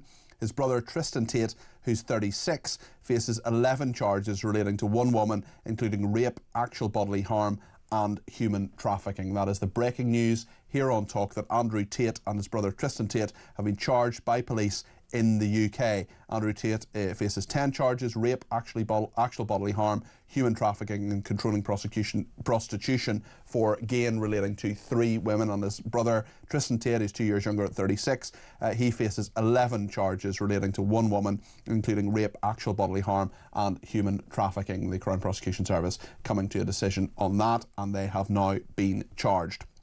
Let's talk to Jamie Jenkins. He is political and economic commentator about junior doctors. They're demanding another 30% pay rise. We know that they got 22% pay rise and no changes to their working conditions or no reform proposals. That was decided by Wes Streeting, the Health Secretary previously. Jamie, are they greedy or do they have a point? Well, this dispute's kind of a long-running one, actually, Peter. So if you go back to 2008, what they're kind of demanding is wage increases over the last couple of years to try and put them back to where in real terms, that's when you adjust for inflation, it would have been back in 2008. Now, the issue you've got, Peter, is that throughout the kind of 2010 onwards, when we had austerity into the kind of the Tory government with the Lib Dems to start with, public sector pay rises were quite low, and they were lower than inflation, and private sector pay awards weren't very high either. So the vast majority of people across the country throughout that decade were worse off in real terms when you look at their wages. But what the unions are trying to demand now is to go back, say, 17 years ago in terms of where they were. But it's just totally unrealistic in terms of what they're demanding. They've had a good pay increase in the recent round. West Street is caging and giving them that. But the issue you've got here is that they're giving them the wage increases recently, Peter, so they're coming back for more. And if they give them another massive pay increase, so they're going to keep coming back for more. I think the difficulty the unions have is that many of the junior doctors now knew what they were signing up for when they took these waging, this kind of the wages that they're on. So they never signed up for 2008 wages. So to try and think they can go back there, I think is just ludicrous. Yeah, I think we'll see what happens with all of that, and if they get any more money, which I don't think they should get, but if they get any more money, there absolutely has to be reform of those working practices. Another big thing happening today is Thames Water have been fined 122.7 million, their biggest ever penalty. Will we see any reform in terms of how they do things? They've whacked up the water bills recently. I know I'm a Thames Water company because customer, because I absolutely have to be. There's no alternative. There's the monopoly in all of that, obviously, and like many people, my water bill has gone up, and of course it doesn't come any faster or any colder, and of course Thames Water have been fined for very obvious reasons, because of pollution and because of putting effluent and so on into rivers and the sea. Yeah, the water system in the UK is one of the biggest scandals we've had over the last 30 years. Obviously, we had privatisation back in the day, and you're right, it's kind of a monopoly across different parts of the country. There's no option. If you're not happy with Thames Water, you can't go somewhere else and get your water supply from. And this just smacks of failure from Thames Water. And you're right to point out the recent price increases. So the inflation figures that we had a couple of weeks ago, Peter, the biggest driver of that increase in inflation, which will actually cause the Bank of England probably to slow the interest rate declines, was water bills. They've gone up 26% in 1 year. That's the biggest increase on record to at least the 1980s when we started collating this data. And Thames Water, along with many, many other water companies, are a big factor in all of that, Peter. And ultimately, big dividends have gone to the shareholders for the last 20, 30 years. Investment hasn't gone in. They got massive debts. And ultimately, it's the consumer paying. They're saying these fines won't be paid by the customer, but ultimately, when a business is being run, if the fine comes in, they'll probably whack up prices at some point in the future. Wouldn't surprise me in the slightest. Jamie Jenkins, thank you, political and economic commentator, joining us there. Thank you, Jamie. Lots of people getting in touch about that video of the 92-year-old man. We know today that the 2 police officers have been cleared of any wrongdoing legally. I think there'll probably be a misconduct hearing. The Office of Police Complaints, Independent Office of Police Complaints, I'm sure will look into that. We'll see what happens there. Mike in Lincoln has been in touch and says, after seeing the video of the 2 police officers and the old man with a butter knife, I think we're well past the time to stop taking inexperienced, wet white graduates with zero common sense from universities to be police officers. Let's go back to recruiting people with some life experience, common sense, and where possible, some military experience. A degree does not, as evidence, give you any tools in the bag for policing, says Mike in Lincoln. Joanna in Salisbury says, hi, Cardi P, stating the obvious, but why didn't they throw a towel over the knife of the elderly man in the care home? Phil says these coppers should face jail time. It just shows how these days that some officers have no proper training or common sense as to how to deal with these circumstances, says Phil. Mark says, could the staff and or the police simply have closed the door and left the gentleman to calm down in his own time? It might have given them time to bring a proper health worker in who knows how to help these kind of people in distress, says Mark. He also says, hope you're well. Thank you, Mark. I hope you're well too. Just to say, the care home did try for half an hour to calm the man down and to get the knife off him in some way. They failed, and therefore they called the police. So I'm not sure the care home is really to blame here. Maybe you think they are, maybe you disagree with me, but certainly, you know, what were they meant to do, really, if they tried for a long time? I don't know every single thing they tried. Had they tried to get a relative on the phone? Had they tried to do different things? I don't know. John says, I've seen much more aggressive behaviour from people who should have been taken down aggressively, taser or whatever. A 92-year-old surely could have been disarmed without a taser, albeit I appreciate how difficult the job is. My kid is a detective, says John. Lots and lots of people having thoughts on this. Let me just read out one other one before I go to Sonia in Birmingham. Karen in Taunton. Karen, I haven't heard from you in a while. Hope you're well.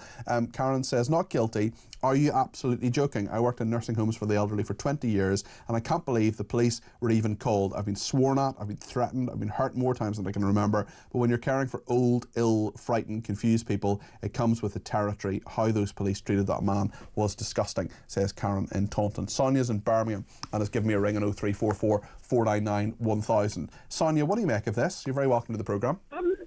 Yes, it does seem excessive. Like one of your callers said, they could have used a blanket. It does seem, but what brought to mind was children are now going to be tasered in Young Offenders Institute. You can be as young as 11, 10, 12. Because the guy who killed the Southport kids, he's 17 and he's in Belmarsh. I would have thought he should have been in the Young Offenders Institute by age.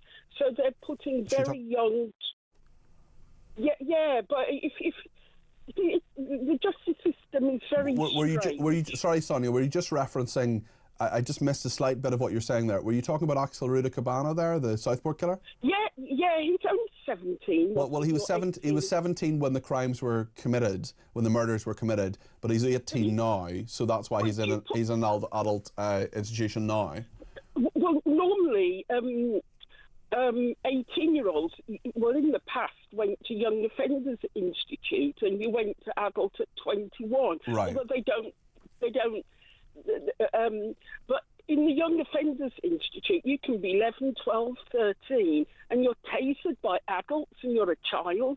I didn't realise it was so bad. This is torture. And they should keep a record of who's tasered. I'm sure they do. I'm sure they do, Sonia. But I mean, what would you have had the police? Horrendous. I mean, you know, you could say to the 12-year-old, "Well, you're not having any lunch or something." Do you know what I mean? Would that put them off? I don't know, Sonia. And sometimes it can be very, very. It cannot be acceptable for 4 or 5 adult men to be tasering the 12-year-old kid locked up in a jail. Okay. At what level is that? Do you see what I mean? I do. I mean, it's certainly just torture, really. Okay. It didn't occur to me until the old bloke got hit. Got tasered, yeah. Sonia, listen, thanks for your points. I think we've got a sense of what you're saying there, so I appreciate that. Thank you for that.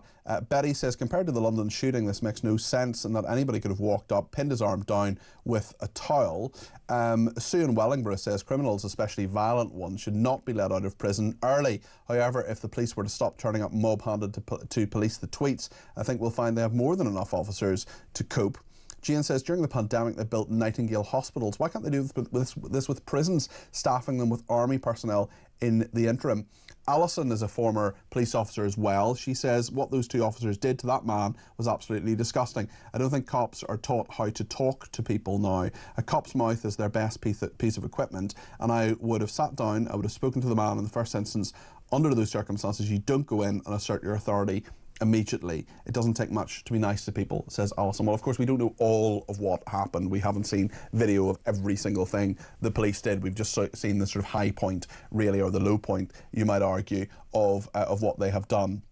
So, of course, we've got to keep the context. Remember that the nursing home or the care home attempted over half an hour to get him to put the knife down. Mark in Caterham says these officers are exactly what is wrong with the police. If they couldn't disarm a 92-year-old wheelchair-bound person without those measures, then this shouldn't be in the police. We never see them use this force on the criminals of London. Shameful cowards, he says. And on doctors, Richard in Shrewsbury says, I thoroughly support them in their demands. I have recently had 2 heart attacks and now suffer from a neurological disorder, and I'm so grateful for all my free COVID jabs given by the wonderful NHS staff. I shall certainly be banging pots and pans in support of their strike action, says Richard in Shrewsbury. Well, Richard, I'm sorry to hear about your heart attacks and the neurological disorder. I think I respectfully disagree with you on the pay rise for junior doctors. I think they've had enough. John says, I agree they deserve more money. Do they? But they've got to be realistic. I'd spread a pay rise over 10 years, 2.5% above annual inflation, so 25% increase over 10 years. You also need to look at pension contributions and working conditions. Obviously, they get paid overtime, weekend working premium and night shift premiums. It's not just £15 an hour, says John. Just to remind you of the breaking news in the last 15 minutes, Andrew Tate and his brother Tristan Tate have been charged by police here in the UK. Andrew Tate's 38. He faces 10 charges, including rape, actual bodily harm, human trafficking and controlling prostitution for gain relating to 3 women. His brother Tristan Tate is 36 and faces 11 charges relating to 1 woman, including rape, actual bodily harm and human trafficking. We'll take more of your calls in just a minute. We'll also take a look at the sport before 6 o'clock. Stay with us.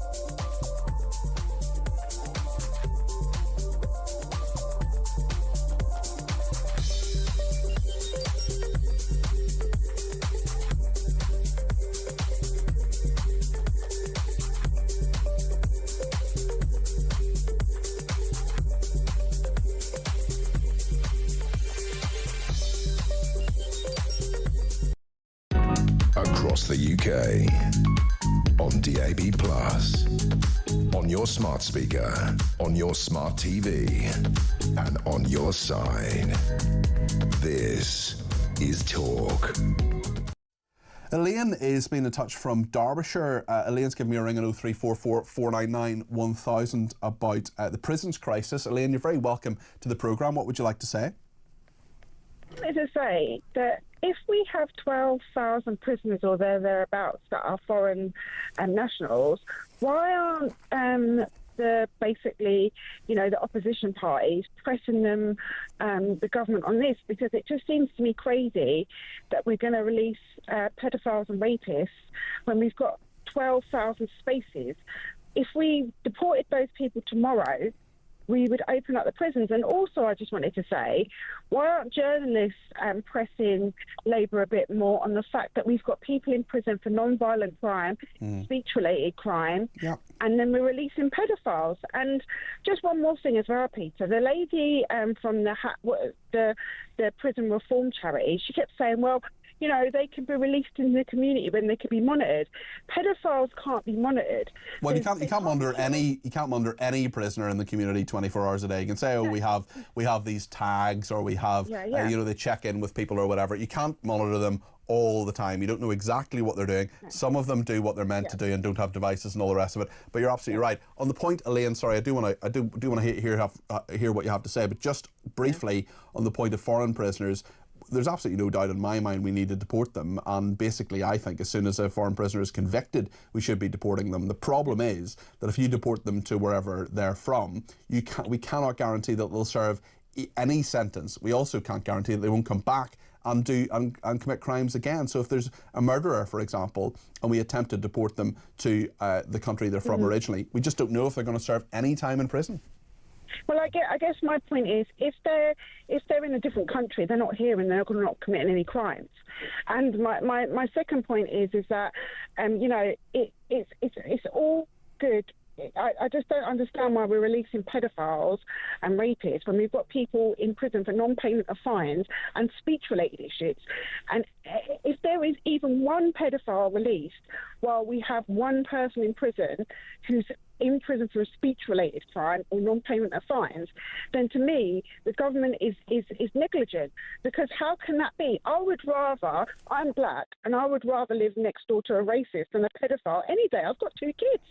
We can work I'd rather not live next to either of them. Not either, but you know what I mean. Yeah, I know what you mean, Elaine, and I think it's one of those things that you sort of think, you know, the most serious offenders will be kept in prison. That is going to happen. But they said that last time. Yeah, well, you're right, and the fact is that neither you nor I trust them, Elaine, do we? No, and the thing is about it is that it just seems to me they do anything to keep people who shouldn't be here. Anything. They'd rather release pedophiles than put their back into getting people back to where they should be. Because my thing is, if you are a foreign criminal, once your release date comes, you should be straight into a detention centre until you either say where you are, say where you're from, self-deport, or the people take you back. Well, I think as soon as they're convicted, they should be in a police van to the airport and deported. That's exactly what should happen as soon as you're convicted. Or if you're going to serve some of your sentence or all of your sentence here, well then as soon as that's over, then you get the police van to the airport. There should be, I don't want any foreign criminals. Do you know, of the Albanians in this country, this is factual, I'm not being racist here, I'm not targeting any one group, I'm simply saying of every single Albanian who is in this country today, 1 in 5 of them has a criminal conviction. Why are those people not in Albania? That's what I want to know.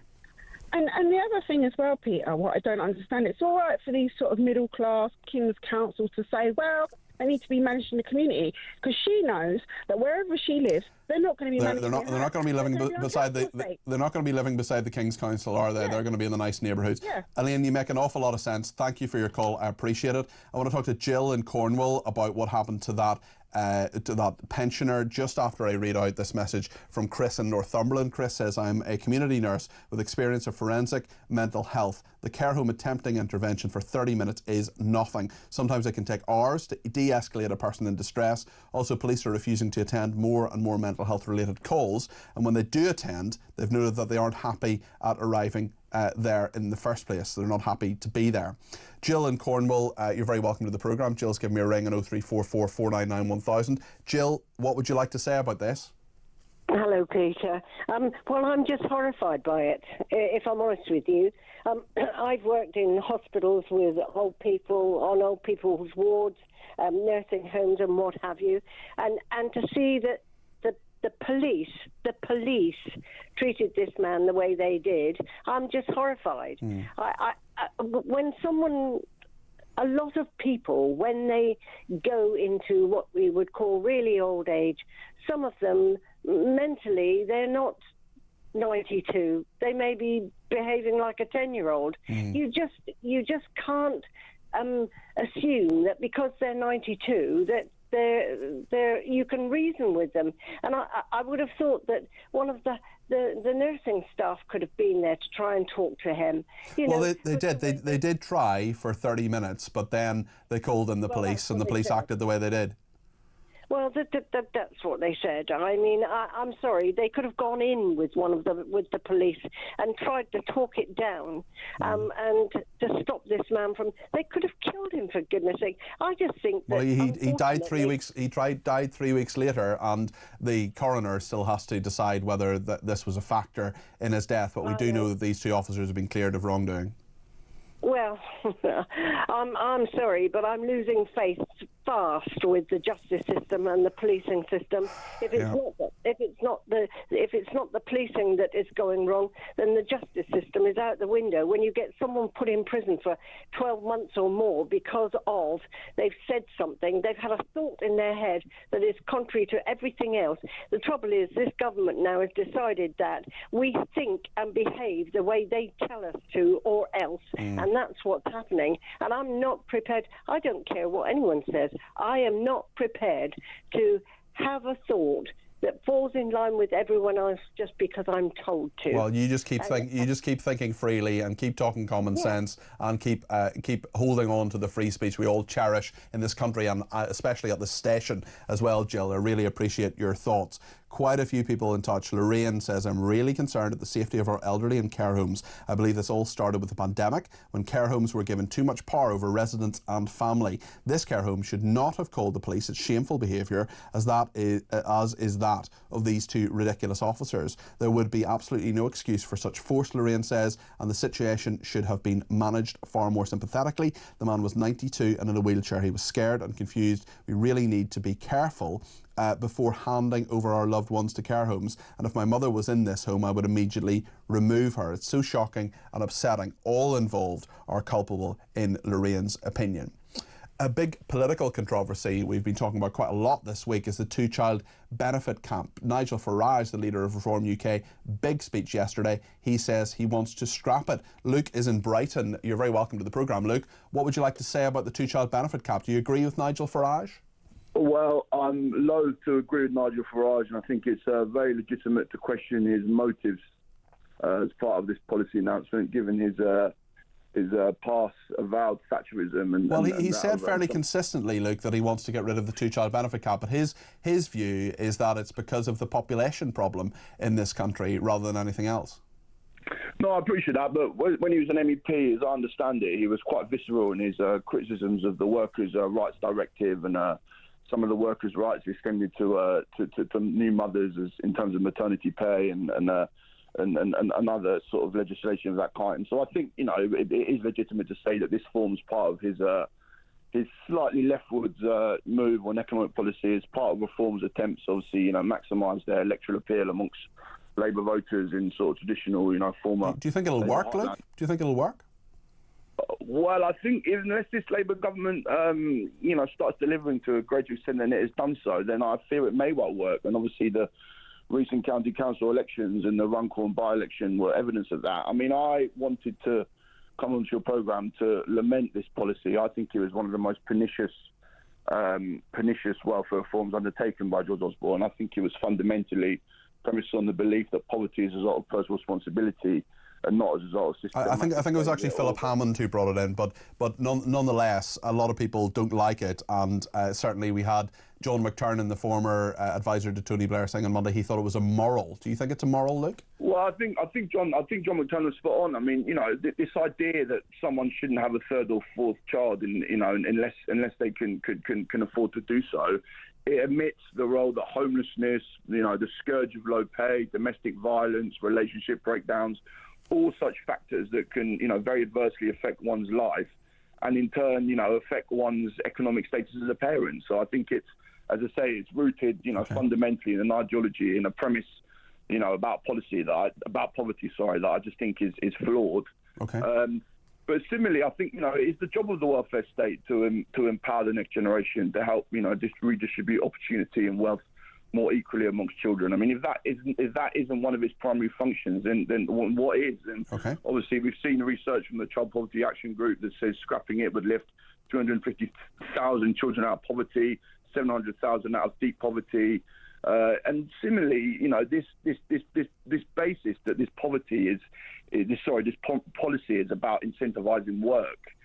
When over half of the children who are affected, by this policy have parents that are in work. Yeah, it's further evidence, in my opinion, of its moral bankruptcy. But doesn't it say a lot about our society? Just finally, Luke, doesn't say a lot about our society that you can have, up to £80,000 of income in a two-parent family and people still receive benefits. I mean, I don't know what that says, whether that says they shouldn't receive benefits, is 80,000 enough, or to live a good life, or alternatively it says, you know, what does it say about our society if £80,000 a year between two adults isn't enough to afford to provide for and to responsibly bring up two children?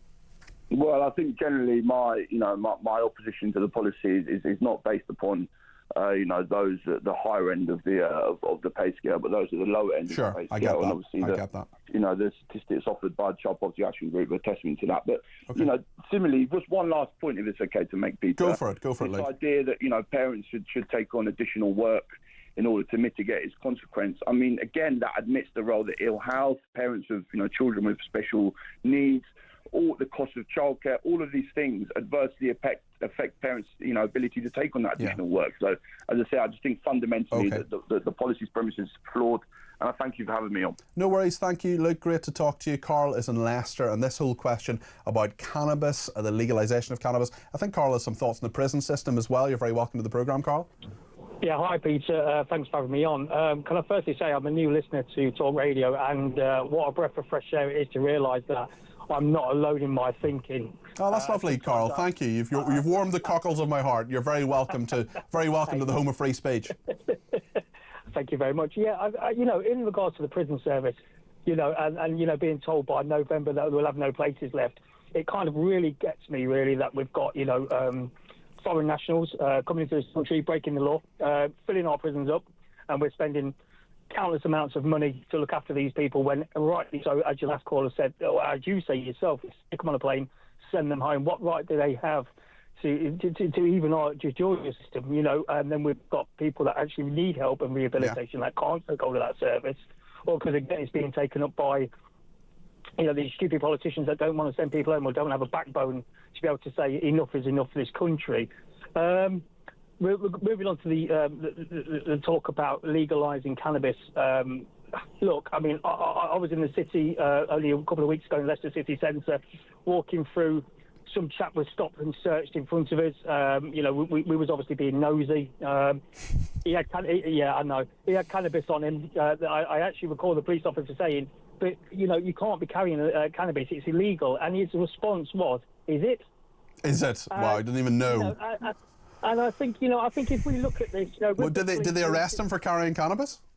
No, they didn't. They obviously just do what they normally do: say, well, it's within it's a street offence. We'll just we'll give you a ticket. Don't do it again. Well, where's the disincentive for that, and how do we know he's even going to pay the ticket, Carl? And I think and this goes back to a lot of things like the shoplifting that's recently been in the news.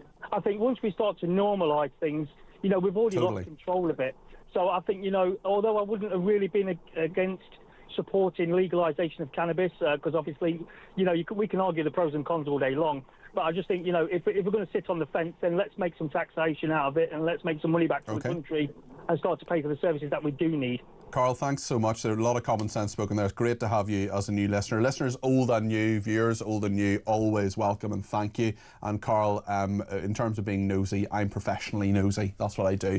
I'm sort of it's quite funny. I remember one of my editors earlier on in my career, someone was complaining to her about being gossiped about in the newsroom, and she's just looked up, barely looked up from her computer, the boss, and said, our business is information, go and sit down. I mean, essentially we're professional gossips and professionally nosy. But that's good because we find stuff out, we talk about it, we expose it, we make sure you get your voice on the air, just like Carl's, 0344 499 1000. We'll talk to Sam Ellard about the sport next here on Talk.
you can't feed them, don't breed them. That's all very well.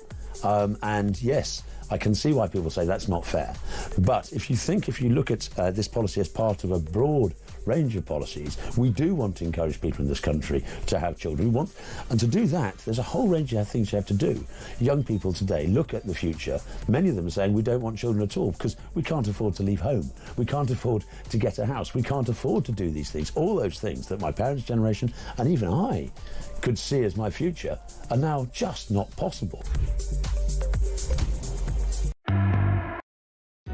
Across the UK, on DAB+, on your smart speaker, on your smart TV, and on your side. This is Talk.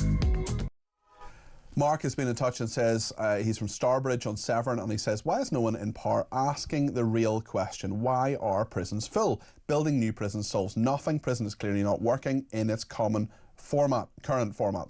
David Middleton in Manchester says the sooner the Home Office and Keir Starmer revert to employing ex-military personnel as police officers, the better. The university graduates who are extremely intelligent but have no common sense are useless. They can tell you the volume and density of a jar of pickles, but they don't know how to get the lid off. That's a very good line. I'm going to use that again, Dave. Your fee will be 0p.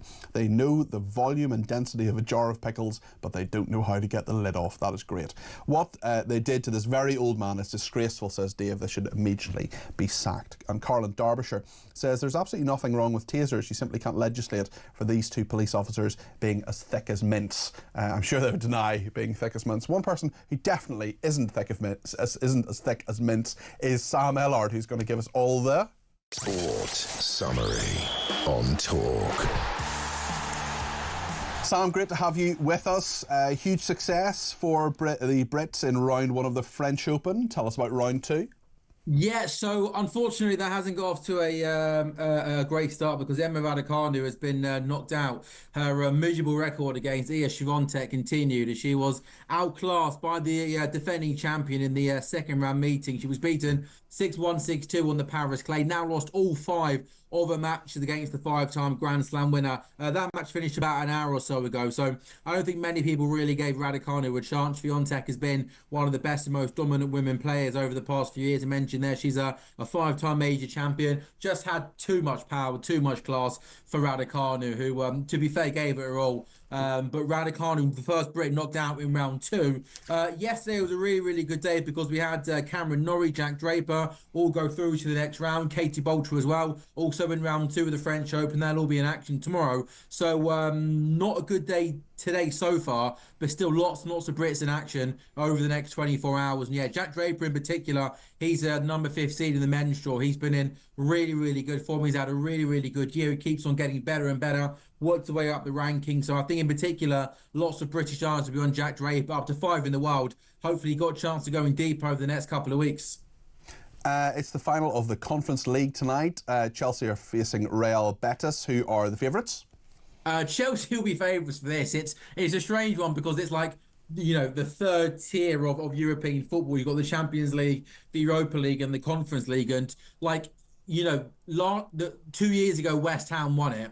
You know, last year, Aston Villa were in it. It's kind of almost not supposed to be for a team like Chelsea, but it's almost the fact they were so bad last season, the fact they're even in this competition, like their squad is worth £1.4 billion. They were tipped and expected to walk this competition. The fact they're in the final is absolutely no shock whatsoever. To be fair, Real Betis are a decent team and have got some decent players, but this has been a competition that everybody thought Chelsea were going to win. It's in Poland. There's been some videos over the past sort of 12 to 16 hours of some fan trouble in Poland. So we hope that everybody's okay over there. But yeah, Real Betis, Chelsea, live commentary on talkSPORT. I'm expecting Chelsea to have a little bit too much quality for Real Betis. And hey, they qualified for the Champions League over the weekend. If they can get Champions League football, which they have done, and win this trophy, maybe on paper it's a decent first season for Enzo Maresca. And we know the Premier League ended on Sunday, and since that end of that season,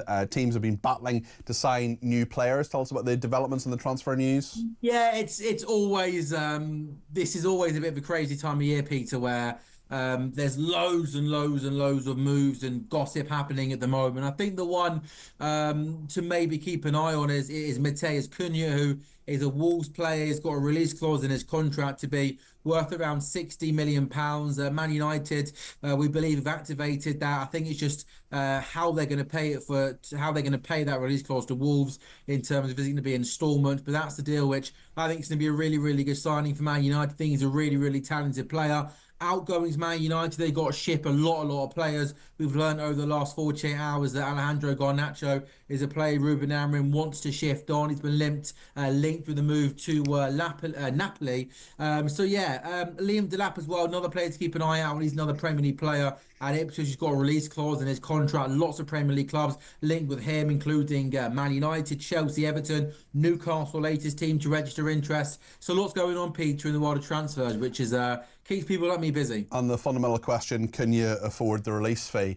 And in cricket... Very good, Peter. In cricket, it's the start of the one-day matches tomorrow. Tell us the latest team news. Yes.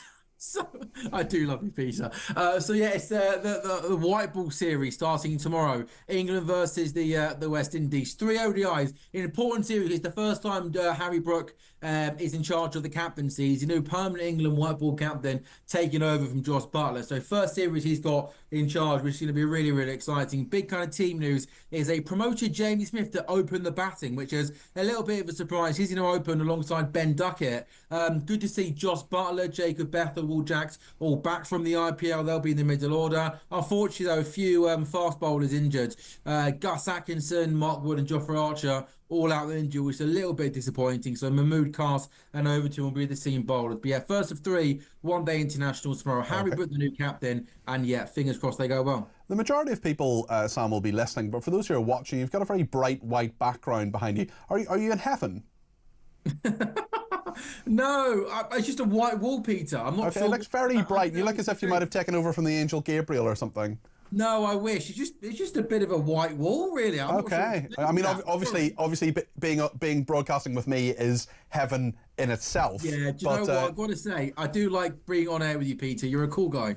Well, you're very, very correct. You're a cool guy too, and definitely not thick as mint. Sam, thank you very much indeed. That is Sam Ellard there, talkSPORT presenter. Great to talk to him and get all the sport update. Lots to talk about in the 6 o'clock hour before, of course, Kevin O'Sullivan is back between 7 and 10. We're going to talk about Sadiq Khan calling for cannabis to be decriminalised from someone who thinks it should be. Also about early prison releases, that footage of the 92-year-old who was tasered, and we will take your calls, texts and tweets as well. Lots of people want to talk about prisons and about the pensioner, and indeed about Mohammed Sinwar, who has been killed by Israel, the leader of Hamas in Gaza. So plenty to discuss on all of that. Be sure to get your call in. You can use the break to do that. 0344 499 1000. Plenty to discuss between now and 7.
across the UK, on DAB+, on your smart speaker, on your smart TV, and on your side. This is Talk.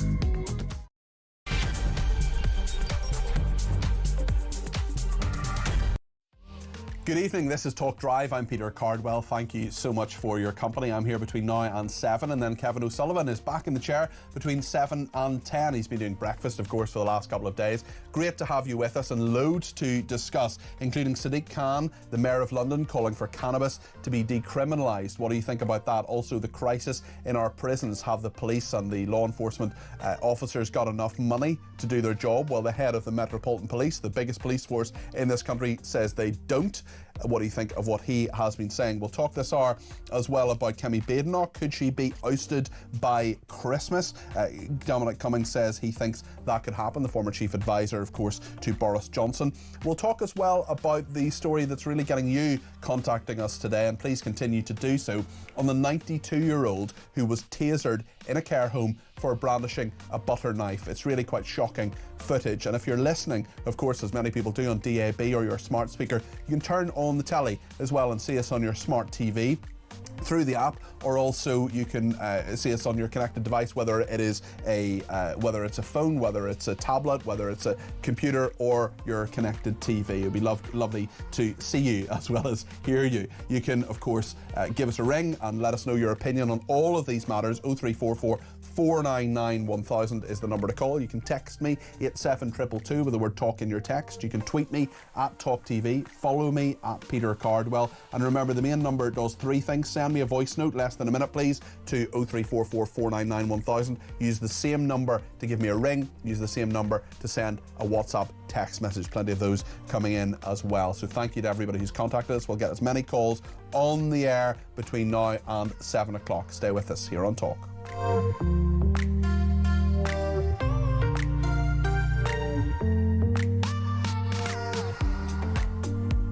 Well, we're also talking actually about the two-child benefit limit, and it's interesting. You've got Nigel Farage saying he would scrap it. You've got Keir Starmer probably going to scrap it. His lieutenant, the Education Secretary, Bridget Phillipson, saying it would cost an awful lot of money, about £3.5 billion in order to do so.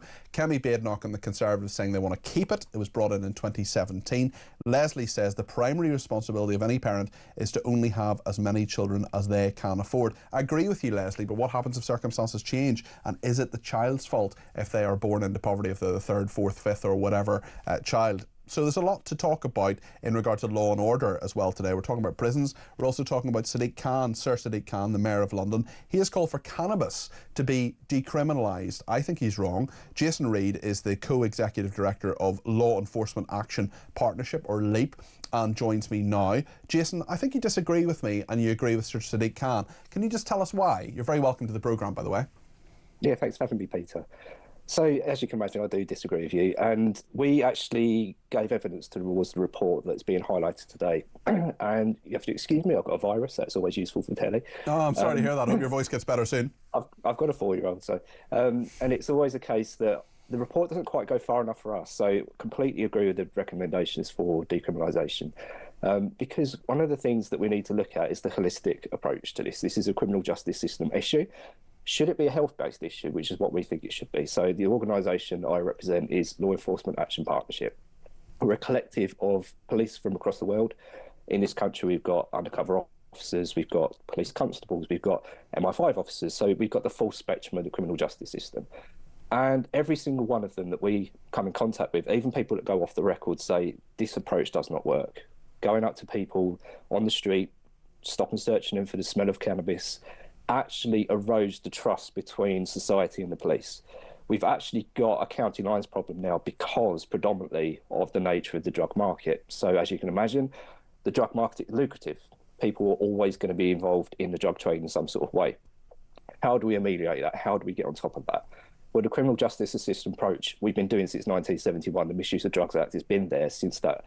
And it's got worse from that point on. We've never had success rates. We have busts. We have these emblematic positions of seizures that are constantly on our headlines, but it's actually not denting the market. The market actually increases in value. The irony is every time you get a seizure, it actually makes the drug market more disruptive, and it actually makes everything more violent for every single one of us. So all the while we've got an inflated price on cannabis, which it is, this is a weed, it can grow anywhere. We have such inflated prices on this because of the value of it. And that, of course, organised crime gets hold of. So how do we get control of that market, and how do we stop people from getting into that hold of the market in the first place? Because obviously we've got things like cuckooing as well, where vulnerable people having their homes taken over, they're having all sorts of things. But would any of that actually stop if we legalise cannabis?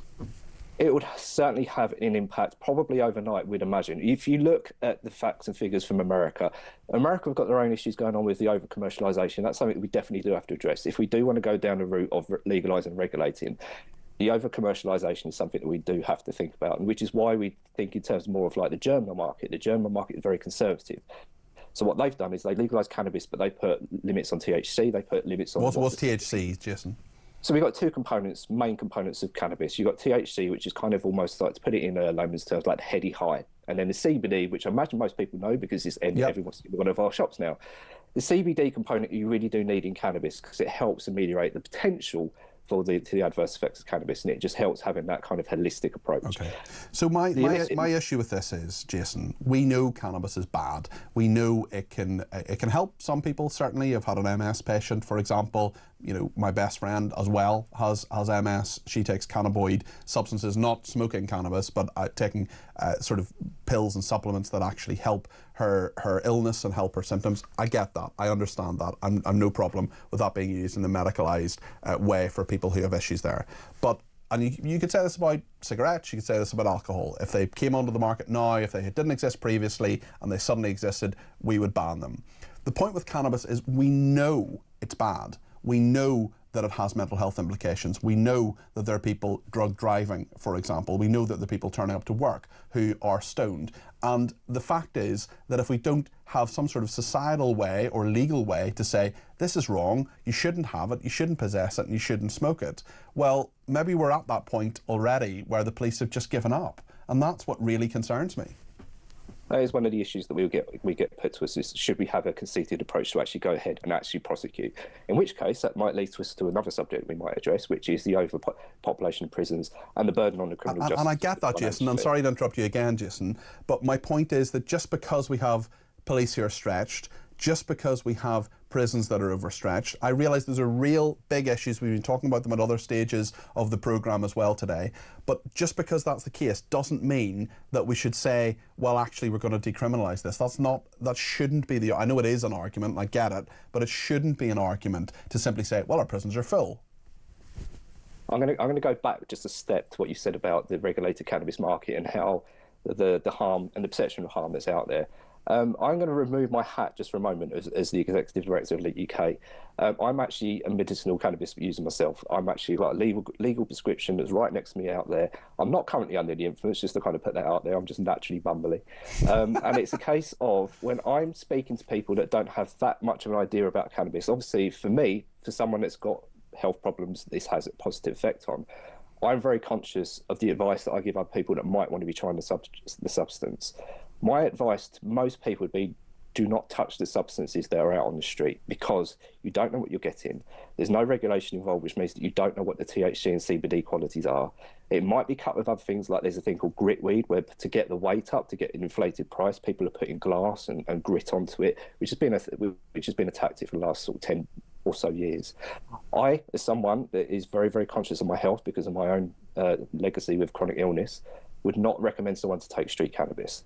The system that I've got, which has been formulated under a medical cannabis regime, it's tested, it's grown locally, it's actually grown quite close to me. And it goes through every system check that you can possibly imagine. And as you can imagine, it doesn't necessarily come with the health warnings that we're speaking about because it has got so much evidence towards it. So as someone that ingests it on a daily basis... How do you actually take it? What do you actually do to take it and put it in your body?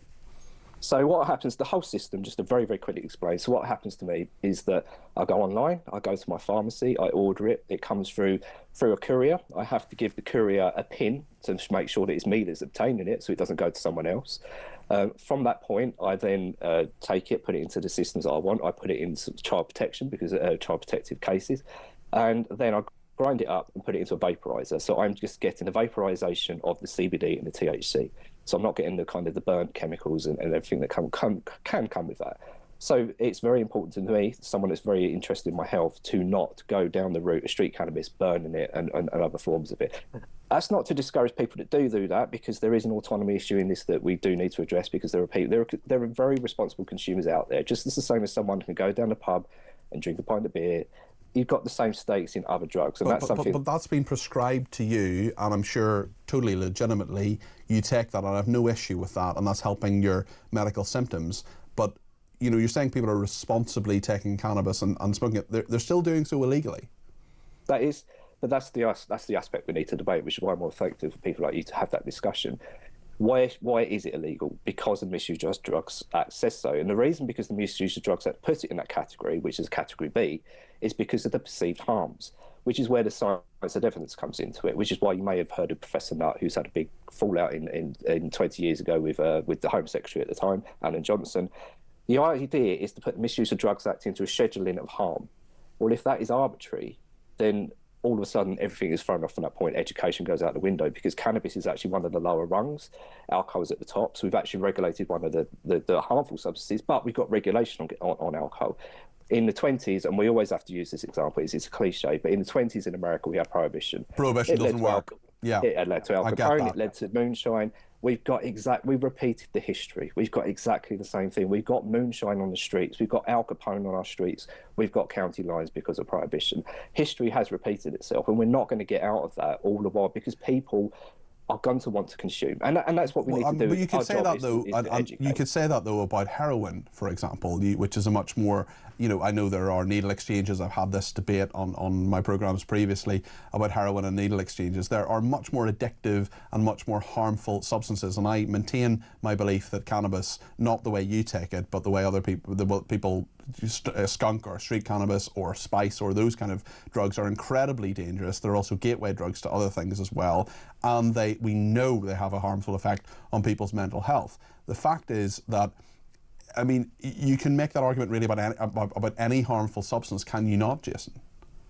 And that's where we need to educate the consumers. You use the word there that constantly flags up to it, it's the gateway drug.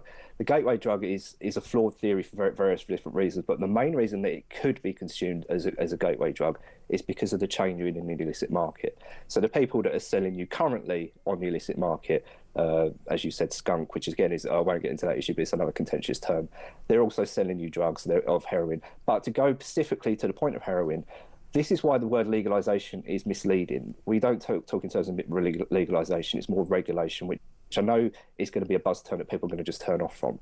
But the point of heroin specifically is that we've just had two officers up in Scotland, Ian Andrews and Simon McLean, a former undercover officer and a former police inspector. They visited the Thistle Centre in Glasgow, which is a safe consumption room, which means that people can go there, consume their drugs on site, they get the medical attention they need, they get services offered to them of, you know, housing offerings and harm reduction services. This is a sensible harm reduction in placement that has benefits to all of us, because we're a society. We need to operate as a community, and if you've got vulnerable people that are consuming drugs problematically as we see it, how do we help them out of that cycle? Well, the current laws don't help that. It actually stigmatises. We've got facts and figures from the US which indicate if you are someone that's suffering addiction, especially on opiates, you're reluctant to call for help services, especially ambulance in terms of overdose, because of what the law does to you. The law has become a barrier to help. Okay. Jason, really interesting to talk to you. I'm afraid you haven't convinced me today, but you've certainly given me a lot of food for thought. I'm not going to ask you what your medical condition is, because it's none of my business, but all I want to say is I wish you well, and thank you for speaking to me today. I really appreciate it. Thank you, Peter.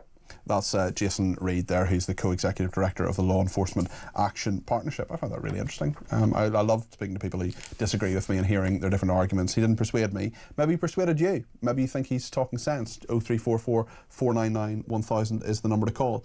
Betty says, if you treat it like alcohol and tobacco, 90% of society will treat it the same. You would turn the criminal world on its head in the morning if you just legalise self-cultivation or an NHS prescription. The Canadian and German model works, says Betty.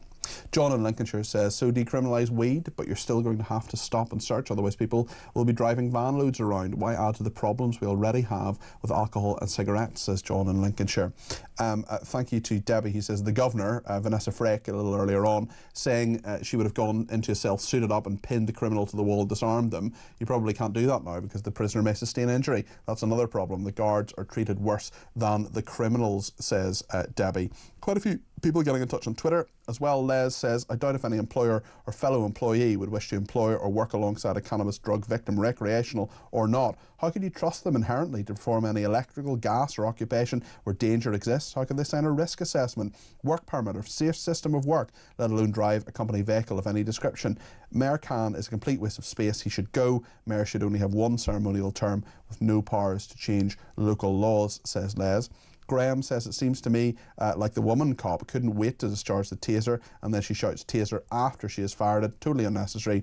They were both guilty. All we can hope is that their careers are over, referring to that controversial tape that we will talk a bit more about in a second with Matthew Torbett.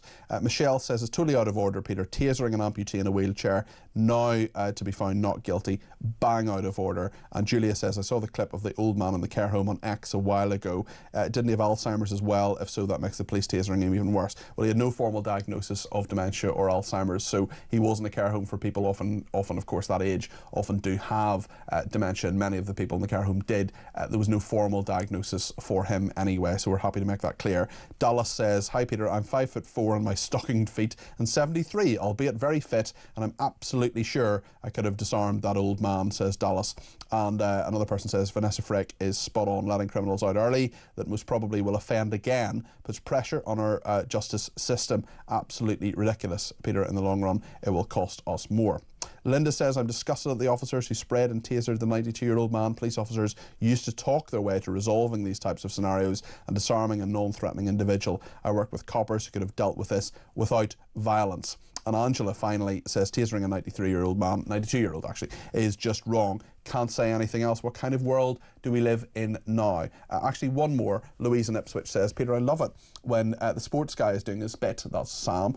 You sit there nodding wisely as if to say, totally agree, good decision. It does make me chuckle. Louise, I think, much like the teeny bopper band of the 2000s, you have busted me on that one. We're going to talk to Matthew Torbett in a second about all these issues. Also, could Kemi Badenoch be gone by the end of the year? Stay with us here on Talk.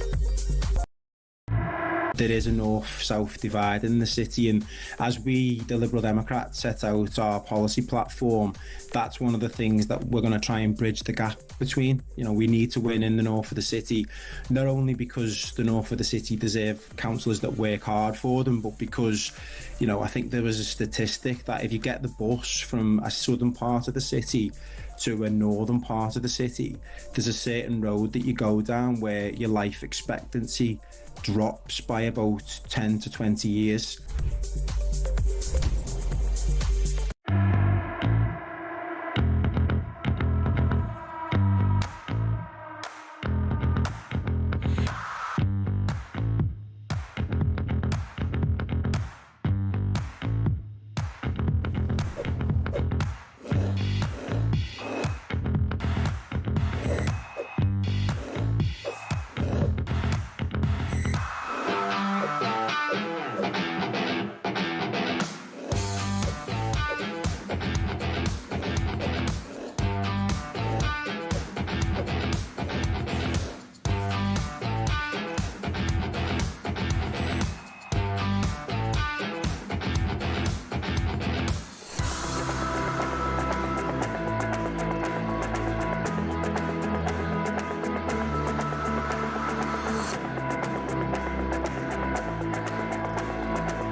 across the UK, on DAB+, on your smart speaker, on your smart TV, and on your side.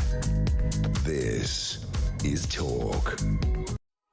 Thank you so much to everybody for being in touch today. We'll definitely take more of your calls between now and 7, and be sure to send me texts as well at 72222 with the word talk in your text. Matthew Torbett is here, former Labour advisor. Hi, Matthew. I'm good. How are you? Yeah, very well, thanks. Although you being good is something I'll be the judge of. Lots around today. Early prison releases risking public safety. Very interesting that the head of the Metropolitan Police has been talking about this, certainly, and saying they just don't have enough money, resources, and if you, unsurprisingly, put a load of people on the streets out of prison, well, there's going to be more crime. Yeah, quite possibly, and I think we saw that by, I think, those that were released in the early release scheme in the summer. That's right. About 90-something%, I forget the exact figure, but around 90-ish% went straight back not long after. Now, I don't think that was a failure of the scheme. I think that shows that prisons don't work as they currently are, because if you're coming out, you should be not only punished but rehabilitated, and you should therefore be willing and able to get on in society. I think when you're leaving with a £50 travel voucher after spending, from what my friend tells me, 23 hours a day in a cell, you're not ready to integrate back into society.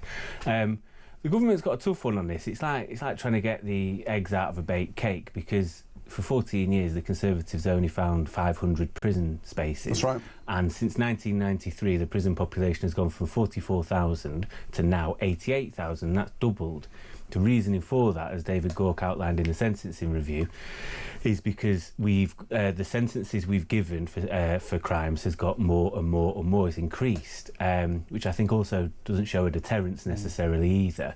So ultimately you've got a choice. Do you either let people out early who have done some element of their sentence, or do you not put people in prison because there's no spaces and they've served no time whatsoever? Well, that shouldn't be the argument, should it? You've just got to have more prison places. I mean, I'm not a sort of bang them up and throw away the key kind of person. I want people to be rehabilitated. Unless you're Rose West or Wayne Cousins or one of the 65 people who have whole life terms, I want you to go be rehabilitated, go out into society. Don't go back into prison, and because that'll cost us 54 grand a year per prison place on average in this country. I don't want that cost to the taxpayer. I want you to go out, I want you to get a job, I want you to start paying taxes, I want you to have a roof over your head, I want you to be a productive member of society who's paid your debt to society. But simply this whole argument that, oh well, you know, police are overstretched, prisons are overstretched, I mean, that shouldn't be the case. And we can't really, unfortunately we may have to, but we shouldn't have to create criminal justice policy on the fact of saying, well, resources. It should be, has someone committed a crime or not? Are they convicted or not in a court of law with a free and fair, reasonable process? And should they go to prison? No, it should. But again, if the Tories had won, they'd have the same issue, and I don't know what they would do about it. I think there's obviously needed. I think they're looking at putting 13,000 more places over a long period of time. I mean, Boris Johnson, when I was at the Ministry of Justice as a special advisor, Boris Johnson announced 20,000 more prison places. Unsurprisingly, well, yes. I mean, they have. We have recently built, the Labour Party, a new prison. HMP Millsack. The problem is, I don't think you can build your way out of this issue as a long term. Ultimately, people have to have somewhere they get sent. But that cost $1.5 billion for, was it 5,000 places? Or was it less than that? 1,500 places. You're not really getting £5 billion quid. Yeah, exactly. I have a bridge I can sell them. Well, let's talk about Sadiq Khan. He has called for cannabis to be decriminalised. Where do you stand on this? Yeah, I think so. I think in many police forces, Durham Police was one of the more famous examples. It sort of essentially already is with regards to possession. Durham Police, I think back in, I want to say 2019, fairly recent enough history, were quite overwhelmed with the paperwork that involves arrests, charge, whatever else. And the majority of it being people having weed on them and having it for possession, not for dealing or supplying. They just went, it's pointless. If you've got it on you, what we'll do is we'll refer you to a scheme, essentially. Maybe you've got an issue, an addiction or whatever, or if not, we'll give you a caution, because they didn't have the resources. Again, it's almost like this cyclical nature. I think legalisation is a totally different question altogether, but I think the large-scale decriminalisation for those who just possess rather than possess large amounts, and again, that should still be open to people being charged, isn't a bad thing. I can't imagine Keir Starmer's very happy. He's always been quite hardline with these issues, as is Yvette Cooper. But I think largely it'd be a good thing, yeah. Tom has been in touch and says if you legalise cannabis, you can tax it, more money in the economy, less money spent on prosecuting people for a crime with no victim. I would argue it does actually have a victim. It would also take the money and power away from the criminal gangs, says Tom. I don't know, I don't know if I agree with that, to be honest. I think they'll get their power elsewhere, and they'll also be upping the quantities and also the strength of a lot of these drugs as well. I think in theory, I get his point. I think there's a total black market already for synthetic drugs and synthetic weeds. I think what Charlie Faulkner's review did see for Sadiq is that the money still comes in for people that need treatment. And there's an argument about this. Like I think if you are going to get schizophrenia, you're more than likely already potentially predisposed to it. The smoking weed or whatever may exacerbate that slightly, but the vast majority of people I'm aware of, I lived a life before politics, had no real issue with it. But it isn't necessarily, we get £1 billion as the Lib Dems used to say from tax and all the rest of it. You're probably going to have to plough a lot of that back into some sort of services with regards to health service, mental health service, and neither all Matthew, manner of other things. and neither Matthew nor I, as a medical doctor, we should say. Speaking of doctors, junior doctors demanding another 30% pay rise. What do you think of this? Well, listen, I can demand a date with, Angelina Jolie. Yeah, and it's still mean it's going to happen. I think you've got to set your bar high. Well, we'll see if she rings in. 0344 499 1000. Angelina, if you are listening and watching.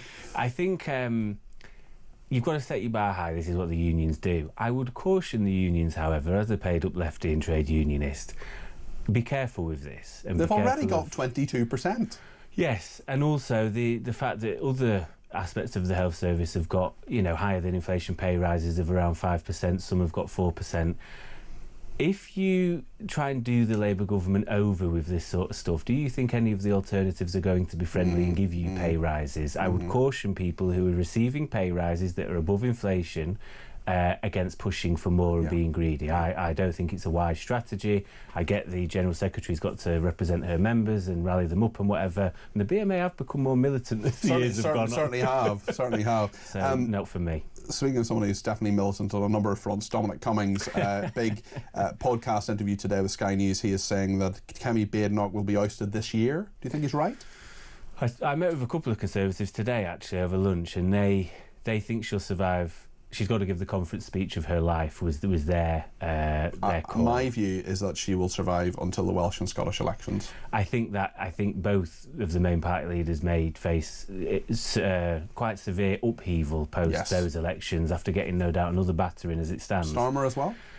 Yeah, but I think I forgot how ruthless and how little he cares about those around him. I think Rachel Reeves will be the sacrificial lamb maybe for that one, just to allow him some breathing space. If she survives that long, I think she's a serious risk. Matthew, I wonder if I could ask you about another story. We haven't sort of told you that we're going to do this, but I know you can react to all sorts of things. This is a big story that's happened today, and it's 2 police constables who have been cleared of any wrongdoing when it comes to tasering a 92-year-old man in a care home. We just want to play this clip again and get Matthew's thoughts on it, and you're welcome to give me a ring on it as well. 0344. Pop it down for me, on the floor. Pop it on the floor. Donald, pop it on the floor. There's enough, as many as we need. Put a knife on the floor now, or you'll be sprayed. Do your toes. Put it down. Put it down. Donald, put it down. Seriously? Last chance. Can you just hold that door? I can't get a good angle. Donald, put it down. Put it down now. Come on. Last chance. Right, put it down. Drop the knife. Drop the knife. Put it on the floor. Do it now. Drop the knife. Donald, drop the knife. Donald. Put it down. Put it down. Taser, taser.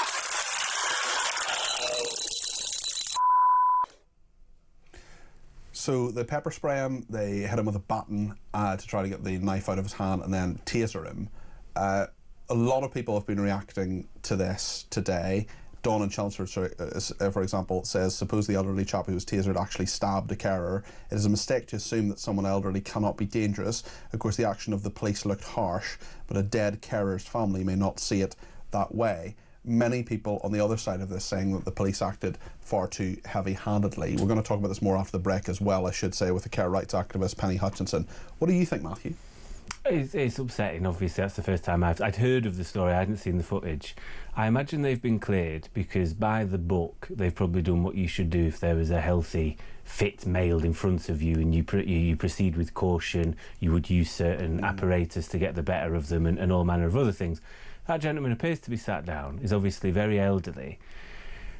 It would be a mistake to think he couldn't potentially be dangerous, and if something's gone on before, maybe so.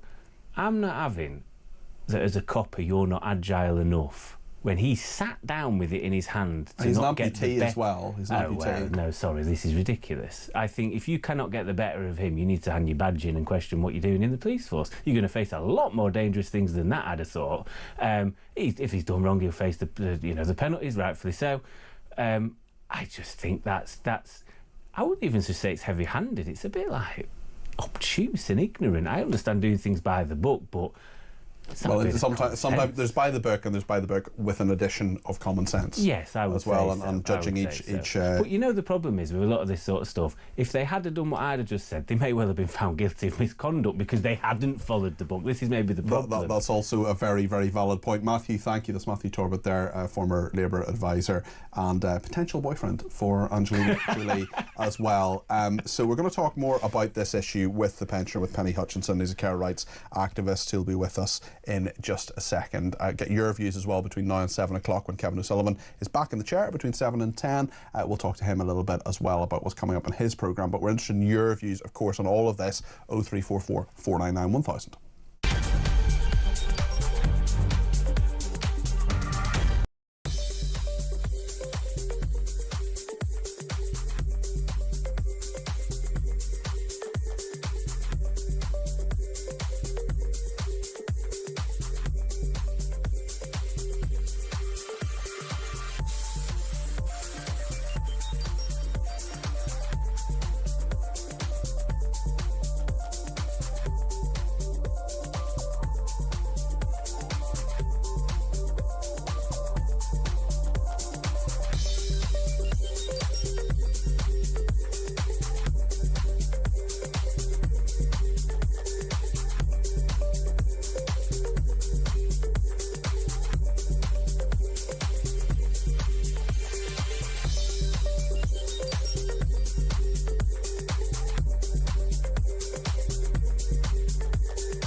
Across the UK, on DAB+, on your smart speaker, on your smart TV, and on your side. This is Talk.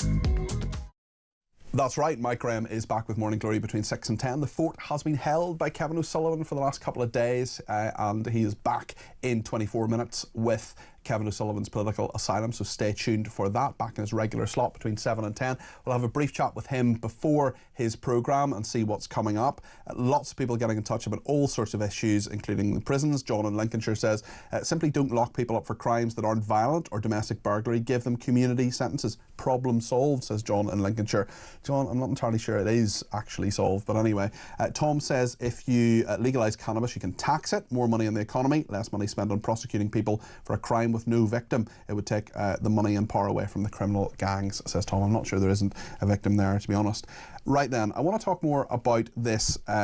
These two police officers who have been cleared of assault after video showing them pepper spraying and tasering a 92-year-old amputee. Now, the old man, Donald, he died 3 weeks later. Penny Hutchinson is with us. She's a care rights activist. Penny, thank you for joining us on the programme. What do you make of this story?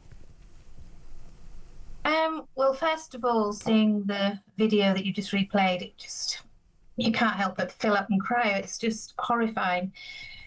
But what I will say is I wasn't there. I haven't seen all the evidence, and I don't want to sit here and start condemning the police. They've been through a jury, etc. But what I can say is that this scenario is, and what led up to that scenario is what concerns me more. So this isn't, I mean, the knife is unusual, but this isn't uncommon behaviour that you do find with people who are either suffering from mental health issues, who are living with dementia, or even people who have a basic urinary tract infection. An elderly person with a urinary tract infection can cause bizarre behaviours. And what we need is people who are trained to deal with this. So my questions would be, how on earth has it got to this stage in the first place? I believe the gentleman was, apart from having a lot of other health issues, he was dehydrated, he had a urinary tract infection. Was that being treated? You know, had he been seen? Was he on antibiotics? You know, how on earth has it got to this stage? And surely there was somebody, family or even a carer or somebody, because it just feels like the intervention, although I don't know what happened before the video that we saw.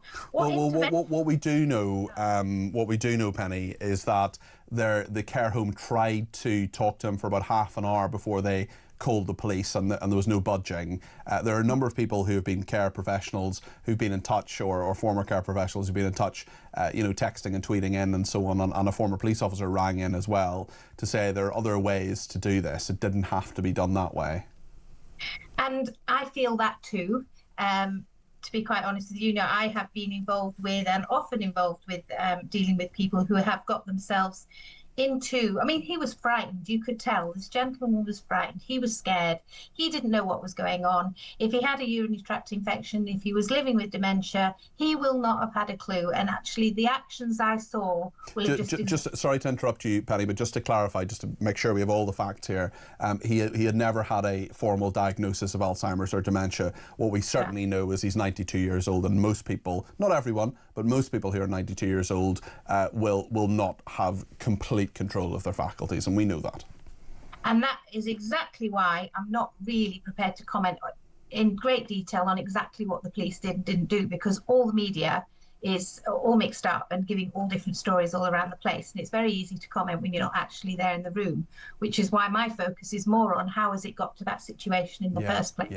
A lot of areas, certainly care homes, nursing homes, any homes have an option to ring 24/7 a mental health crisis team.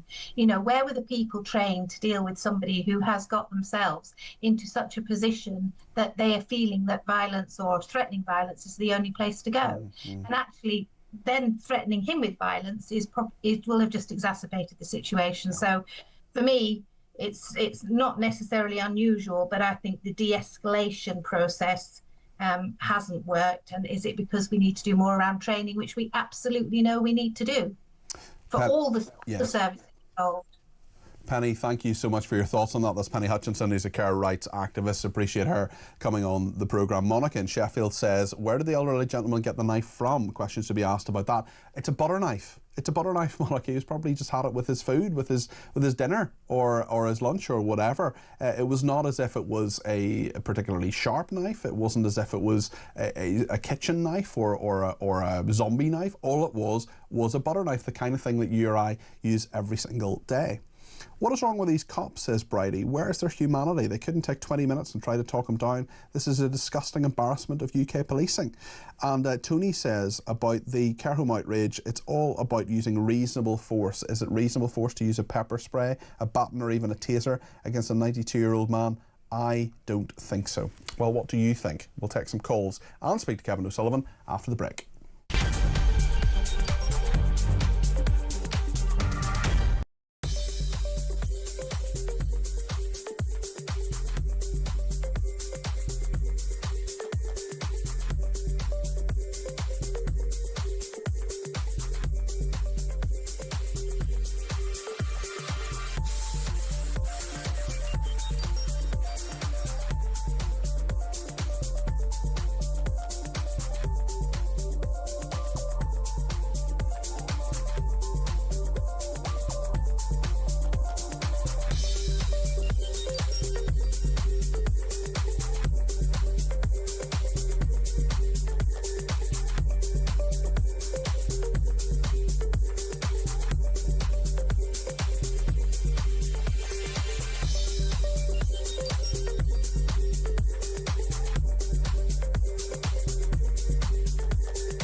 there is a north-south divide in the city, and as we, the Liberal Democrats, set out our policy platform, that's one of the things that we're going to try and bridge the gap between. We need to win in the north of the city, not only because the north of the city deserve councillors that work hard for them, but because, I think there was a statistic that if you get the bus from a southern part of the city to a northern part of the city, there's a certain road that you go down where your life expectancy drops by about 10 to 20 years.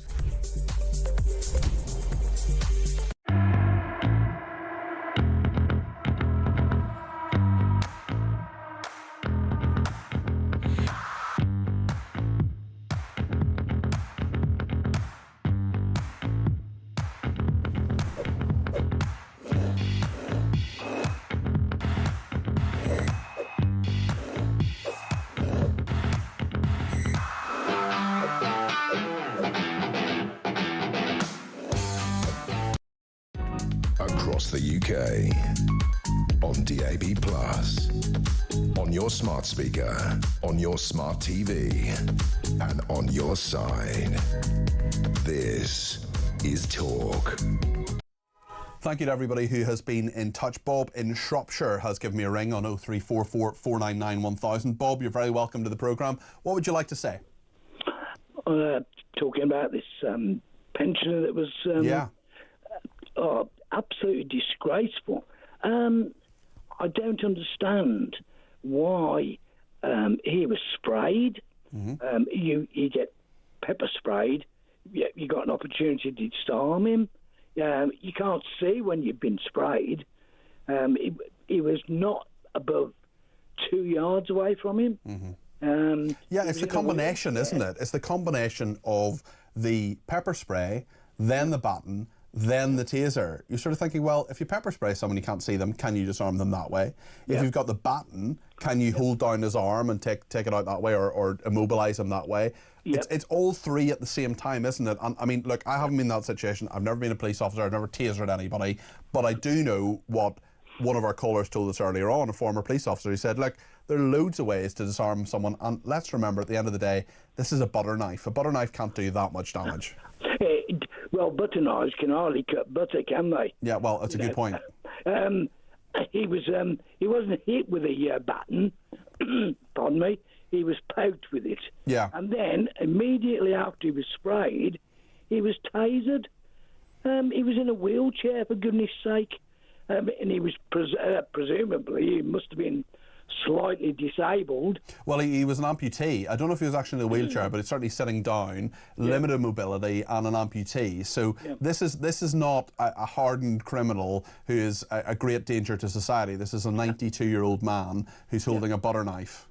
What on earth does his family feel about this? If he had a family, I don't know. Yeah, well, they're no doubt are outraged. We will see what happens with the legal process. I suppose the question is, what should they have done? What do you think they should have done, Bob?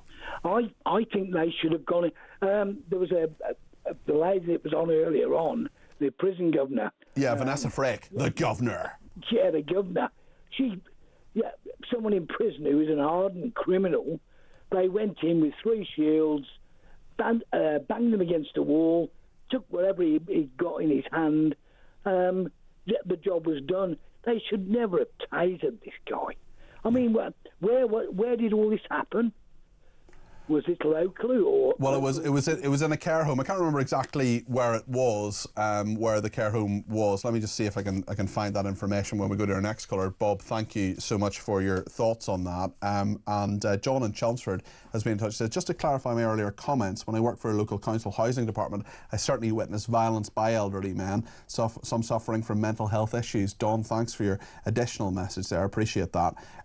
Well, Peter, if this is a benchmark, as Arena says, if this is a benchmark for elderly care from the professionals, we're all in trouble. The whole episode is distressing, including the judgment that the police acted with reasonable force. Jim is in the Wirral and has given me a ring on 0344 499 1000. Jim, what are your thoughts on this? I'm just absolutely outraged by it. I could not believe it when I saw the video, and it just smacks of two-tier policing and the two-tier that's running through our society at the moment. How on earth can a 92-year-old amputee who can't move, holding a butter knife, be a threat? I mean, all he needed to do was get a net or a sheet, throw it over him, and he wouldn't be able to move his arms, and they could have disarmed him that way. But to taser a 92-year-old, you don't even know whether he was deaf. He could have been deaf. He didn't even know what they were saying. And then we don't know that. I should say, just in reaction to what Bob was saying a second ago, I've just found out, or remembered, and been told, that it was Parkbeck Care Home in St Leonards-on-Sea in East Sussex. I mean, when you're in a care home where you make the often heartbreaking decision, Jim, to put someone in a care home, you want to know that they'll be dealt with well and fairly and reasonably, and if these sort of distressing incidents happen, that they'll be dealt with sensitively. It's got me very, very, very upset. And then I've harped back. I remember the incident at Manchester Airport with the fight where the two police. Do you know what?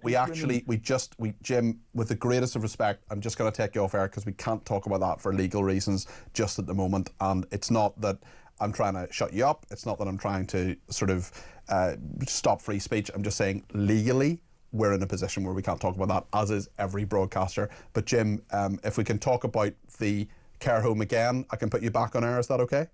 Yeah, that's fine. Yeah. Okay, go ahead. Just have you other points to make there, Jim? God, Lord knows what his family feel. Lord knows, because it's just not right. I've got a friend who's an ex-policeman. I'm going to talk to him now. I'm going to have a chat with him. I just can't believe that the judge. What's wrong with our judicial system in this country? What's wrong with them when they consider that is reasonable force? The police officers have been cleared, Jim. No doubt there'll be more to this. I want to talk to Ricky in London on this. Ricky, you're very welcome to the programme. Hello, Peter. Hi there. What would you like to say? Okay, the woman that you just had on said she don't know all the details. The footage is there in front of her for all to see. It's there. You can't. That's all you need to see. Right. He wasn't a threat. He was just sitting there. The taser, that's the absolute last resort. The last resort. If you're a policeman, you go in there. What's his name? Fred, what's Donald. the matter? Yeah, Donald. I mean, my point would be, look, I haven't been in a situation like that before. I hope I never am, Ricky. But it's the three things. Surely when you put pepper spray in a 92-year-old's face, then you try something else. You don't say, right, we're going to use the baton now and then we're going to use the taser. I mean, all of that was done in the course of that clip. All of that was done within 30 seconds to a minute maximum. Surely if you put pepper spray in his face, then you say, right, give us the knife, or we're gonna use the taser. You've got to be able to talk them down in some way, even if it's all three together. That's the whole thing appalls me, Ricky. That's right, completely over the top. That you do that, absolutely the last resort. He wasn't. I'd understand it if he was going to lunge for him. If he lunged for him, yeah, possibly. But that's no way. That is absolutely the last resort. That happens after you've gone in there. You go, Donald. You sit down a bit of distance from him. You say, Donald, what's the matter, mate? What's it all about? Yeah. Tell us your problems, all right? I mean, even all you got to do, you get a pillar. You get a pillar and you just walk up to him and put it over his arm if you want to get the knife off. That is a load of nonsense. There's got to be a better way. There's got to be a better way, Ricky. That is absolutely outrageous.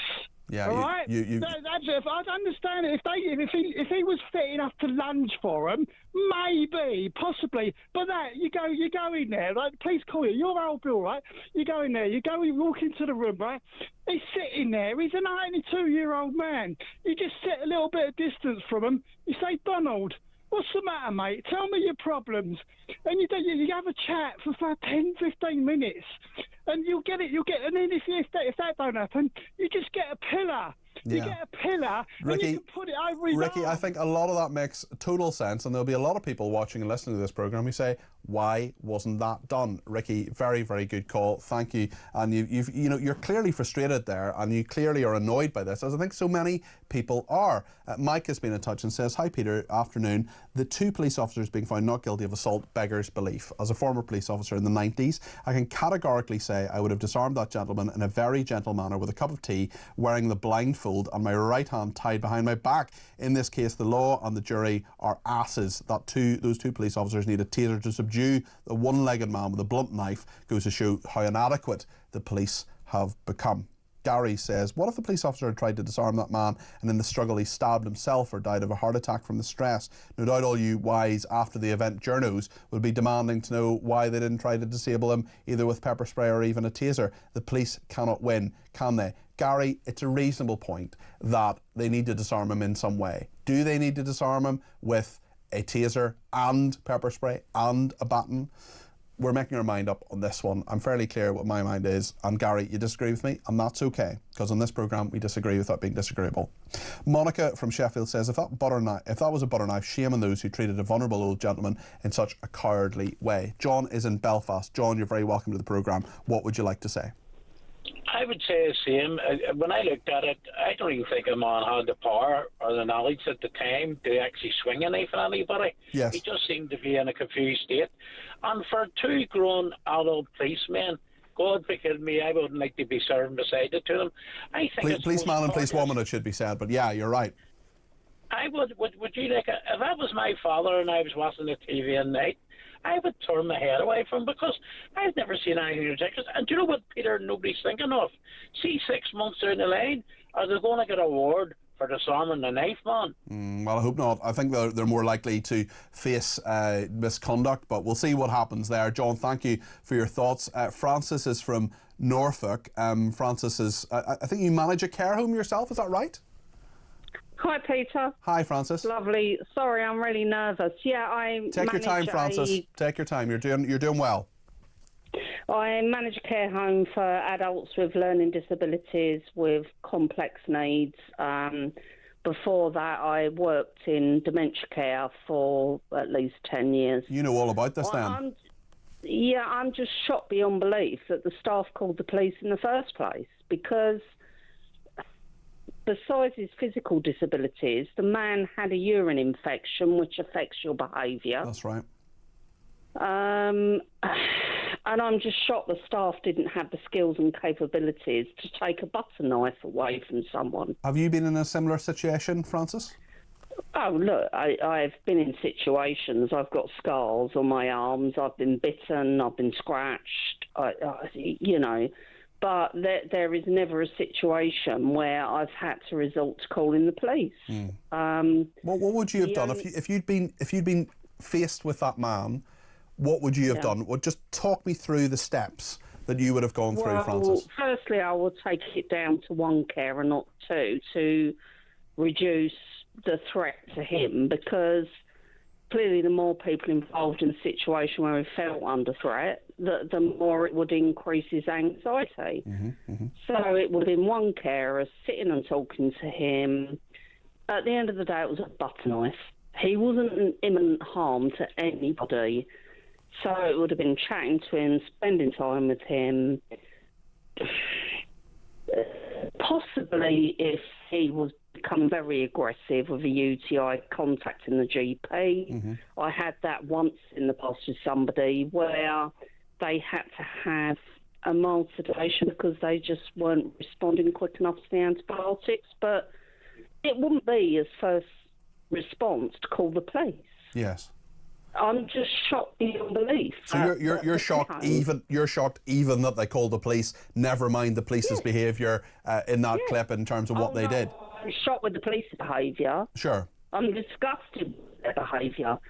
But I'm shocked that the care home in themselves with somebody with dementia and a UTI couldn't.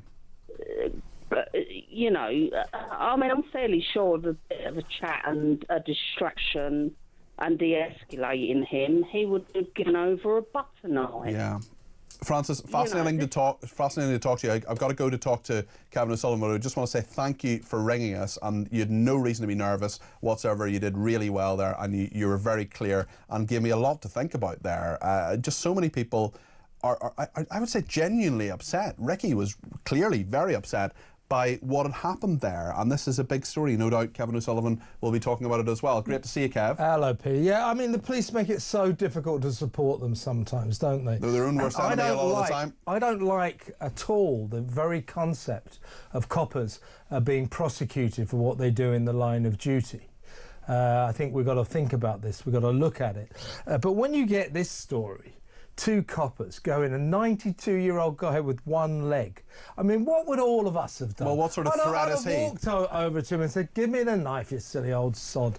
And that would have been it. If only they sent you in, Kev. Yeah, but what do they do? Beat him around with a truncheon, pepper spray him and taser him. I mean, and the poor old boy dies 22 days later. That must be connected. I mean, where is the common sense with the way those coppers acted? So, again, I don't like coppers being prosecuted for what they do in the line of duty, but I'm going to have to make an exception here. And the other thing I don't like is the courts of this land, the law courts deciding that coppers are not guilty of a criminal offence, and then the police complaints. Well, they've been found not guilty, but we'll see if the criminal offence. Then the Police Complaints Commission, they haul them up for gross misconduct anyway. So I don't like that at all. But in this case,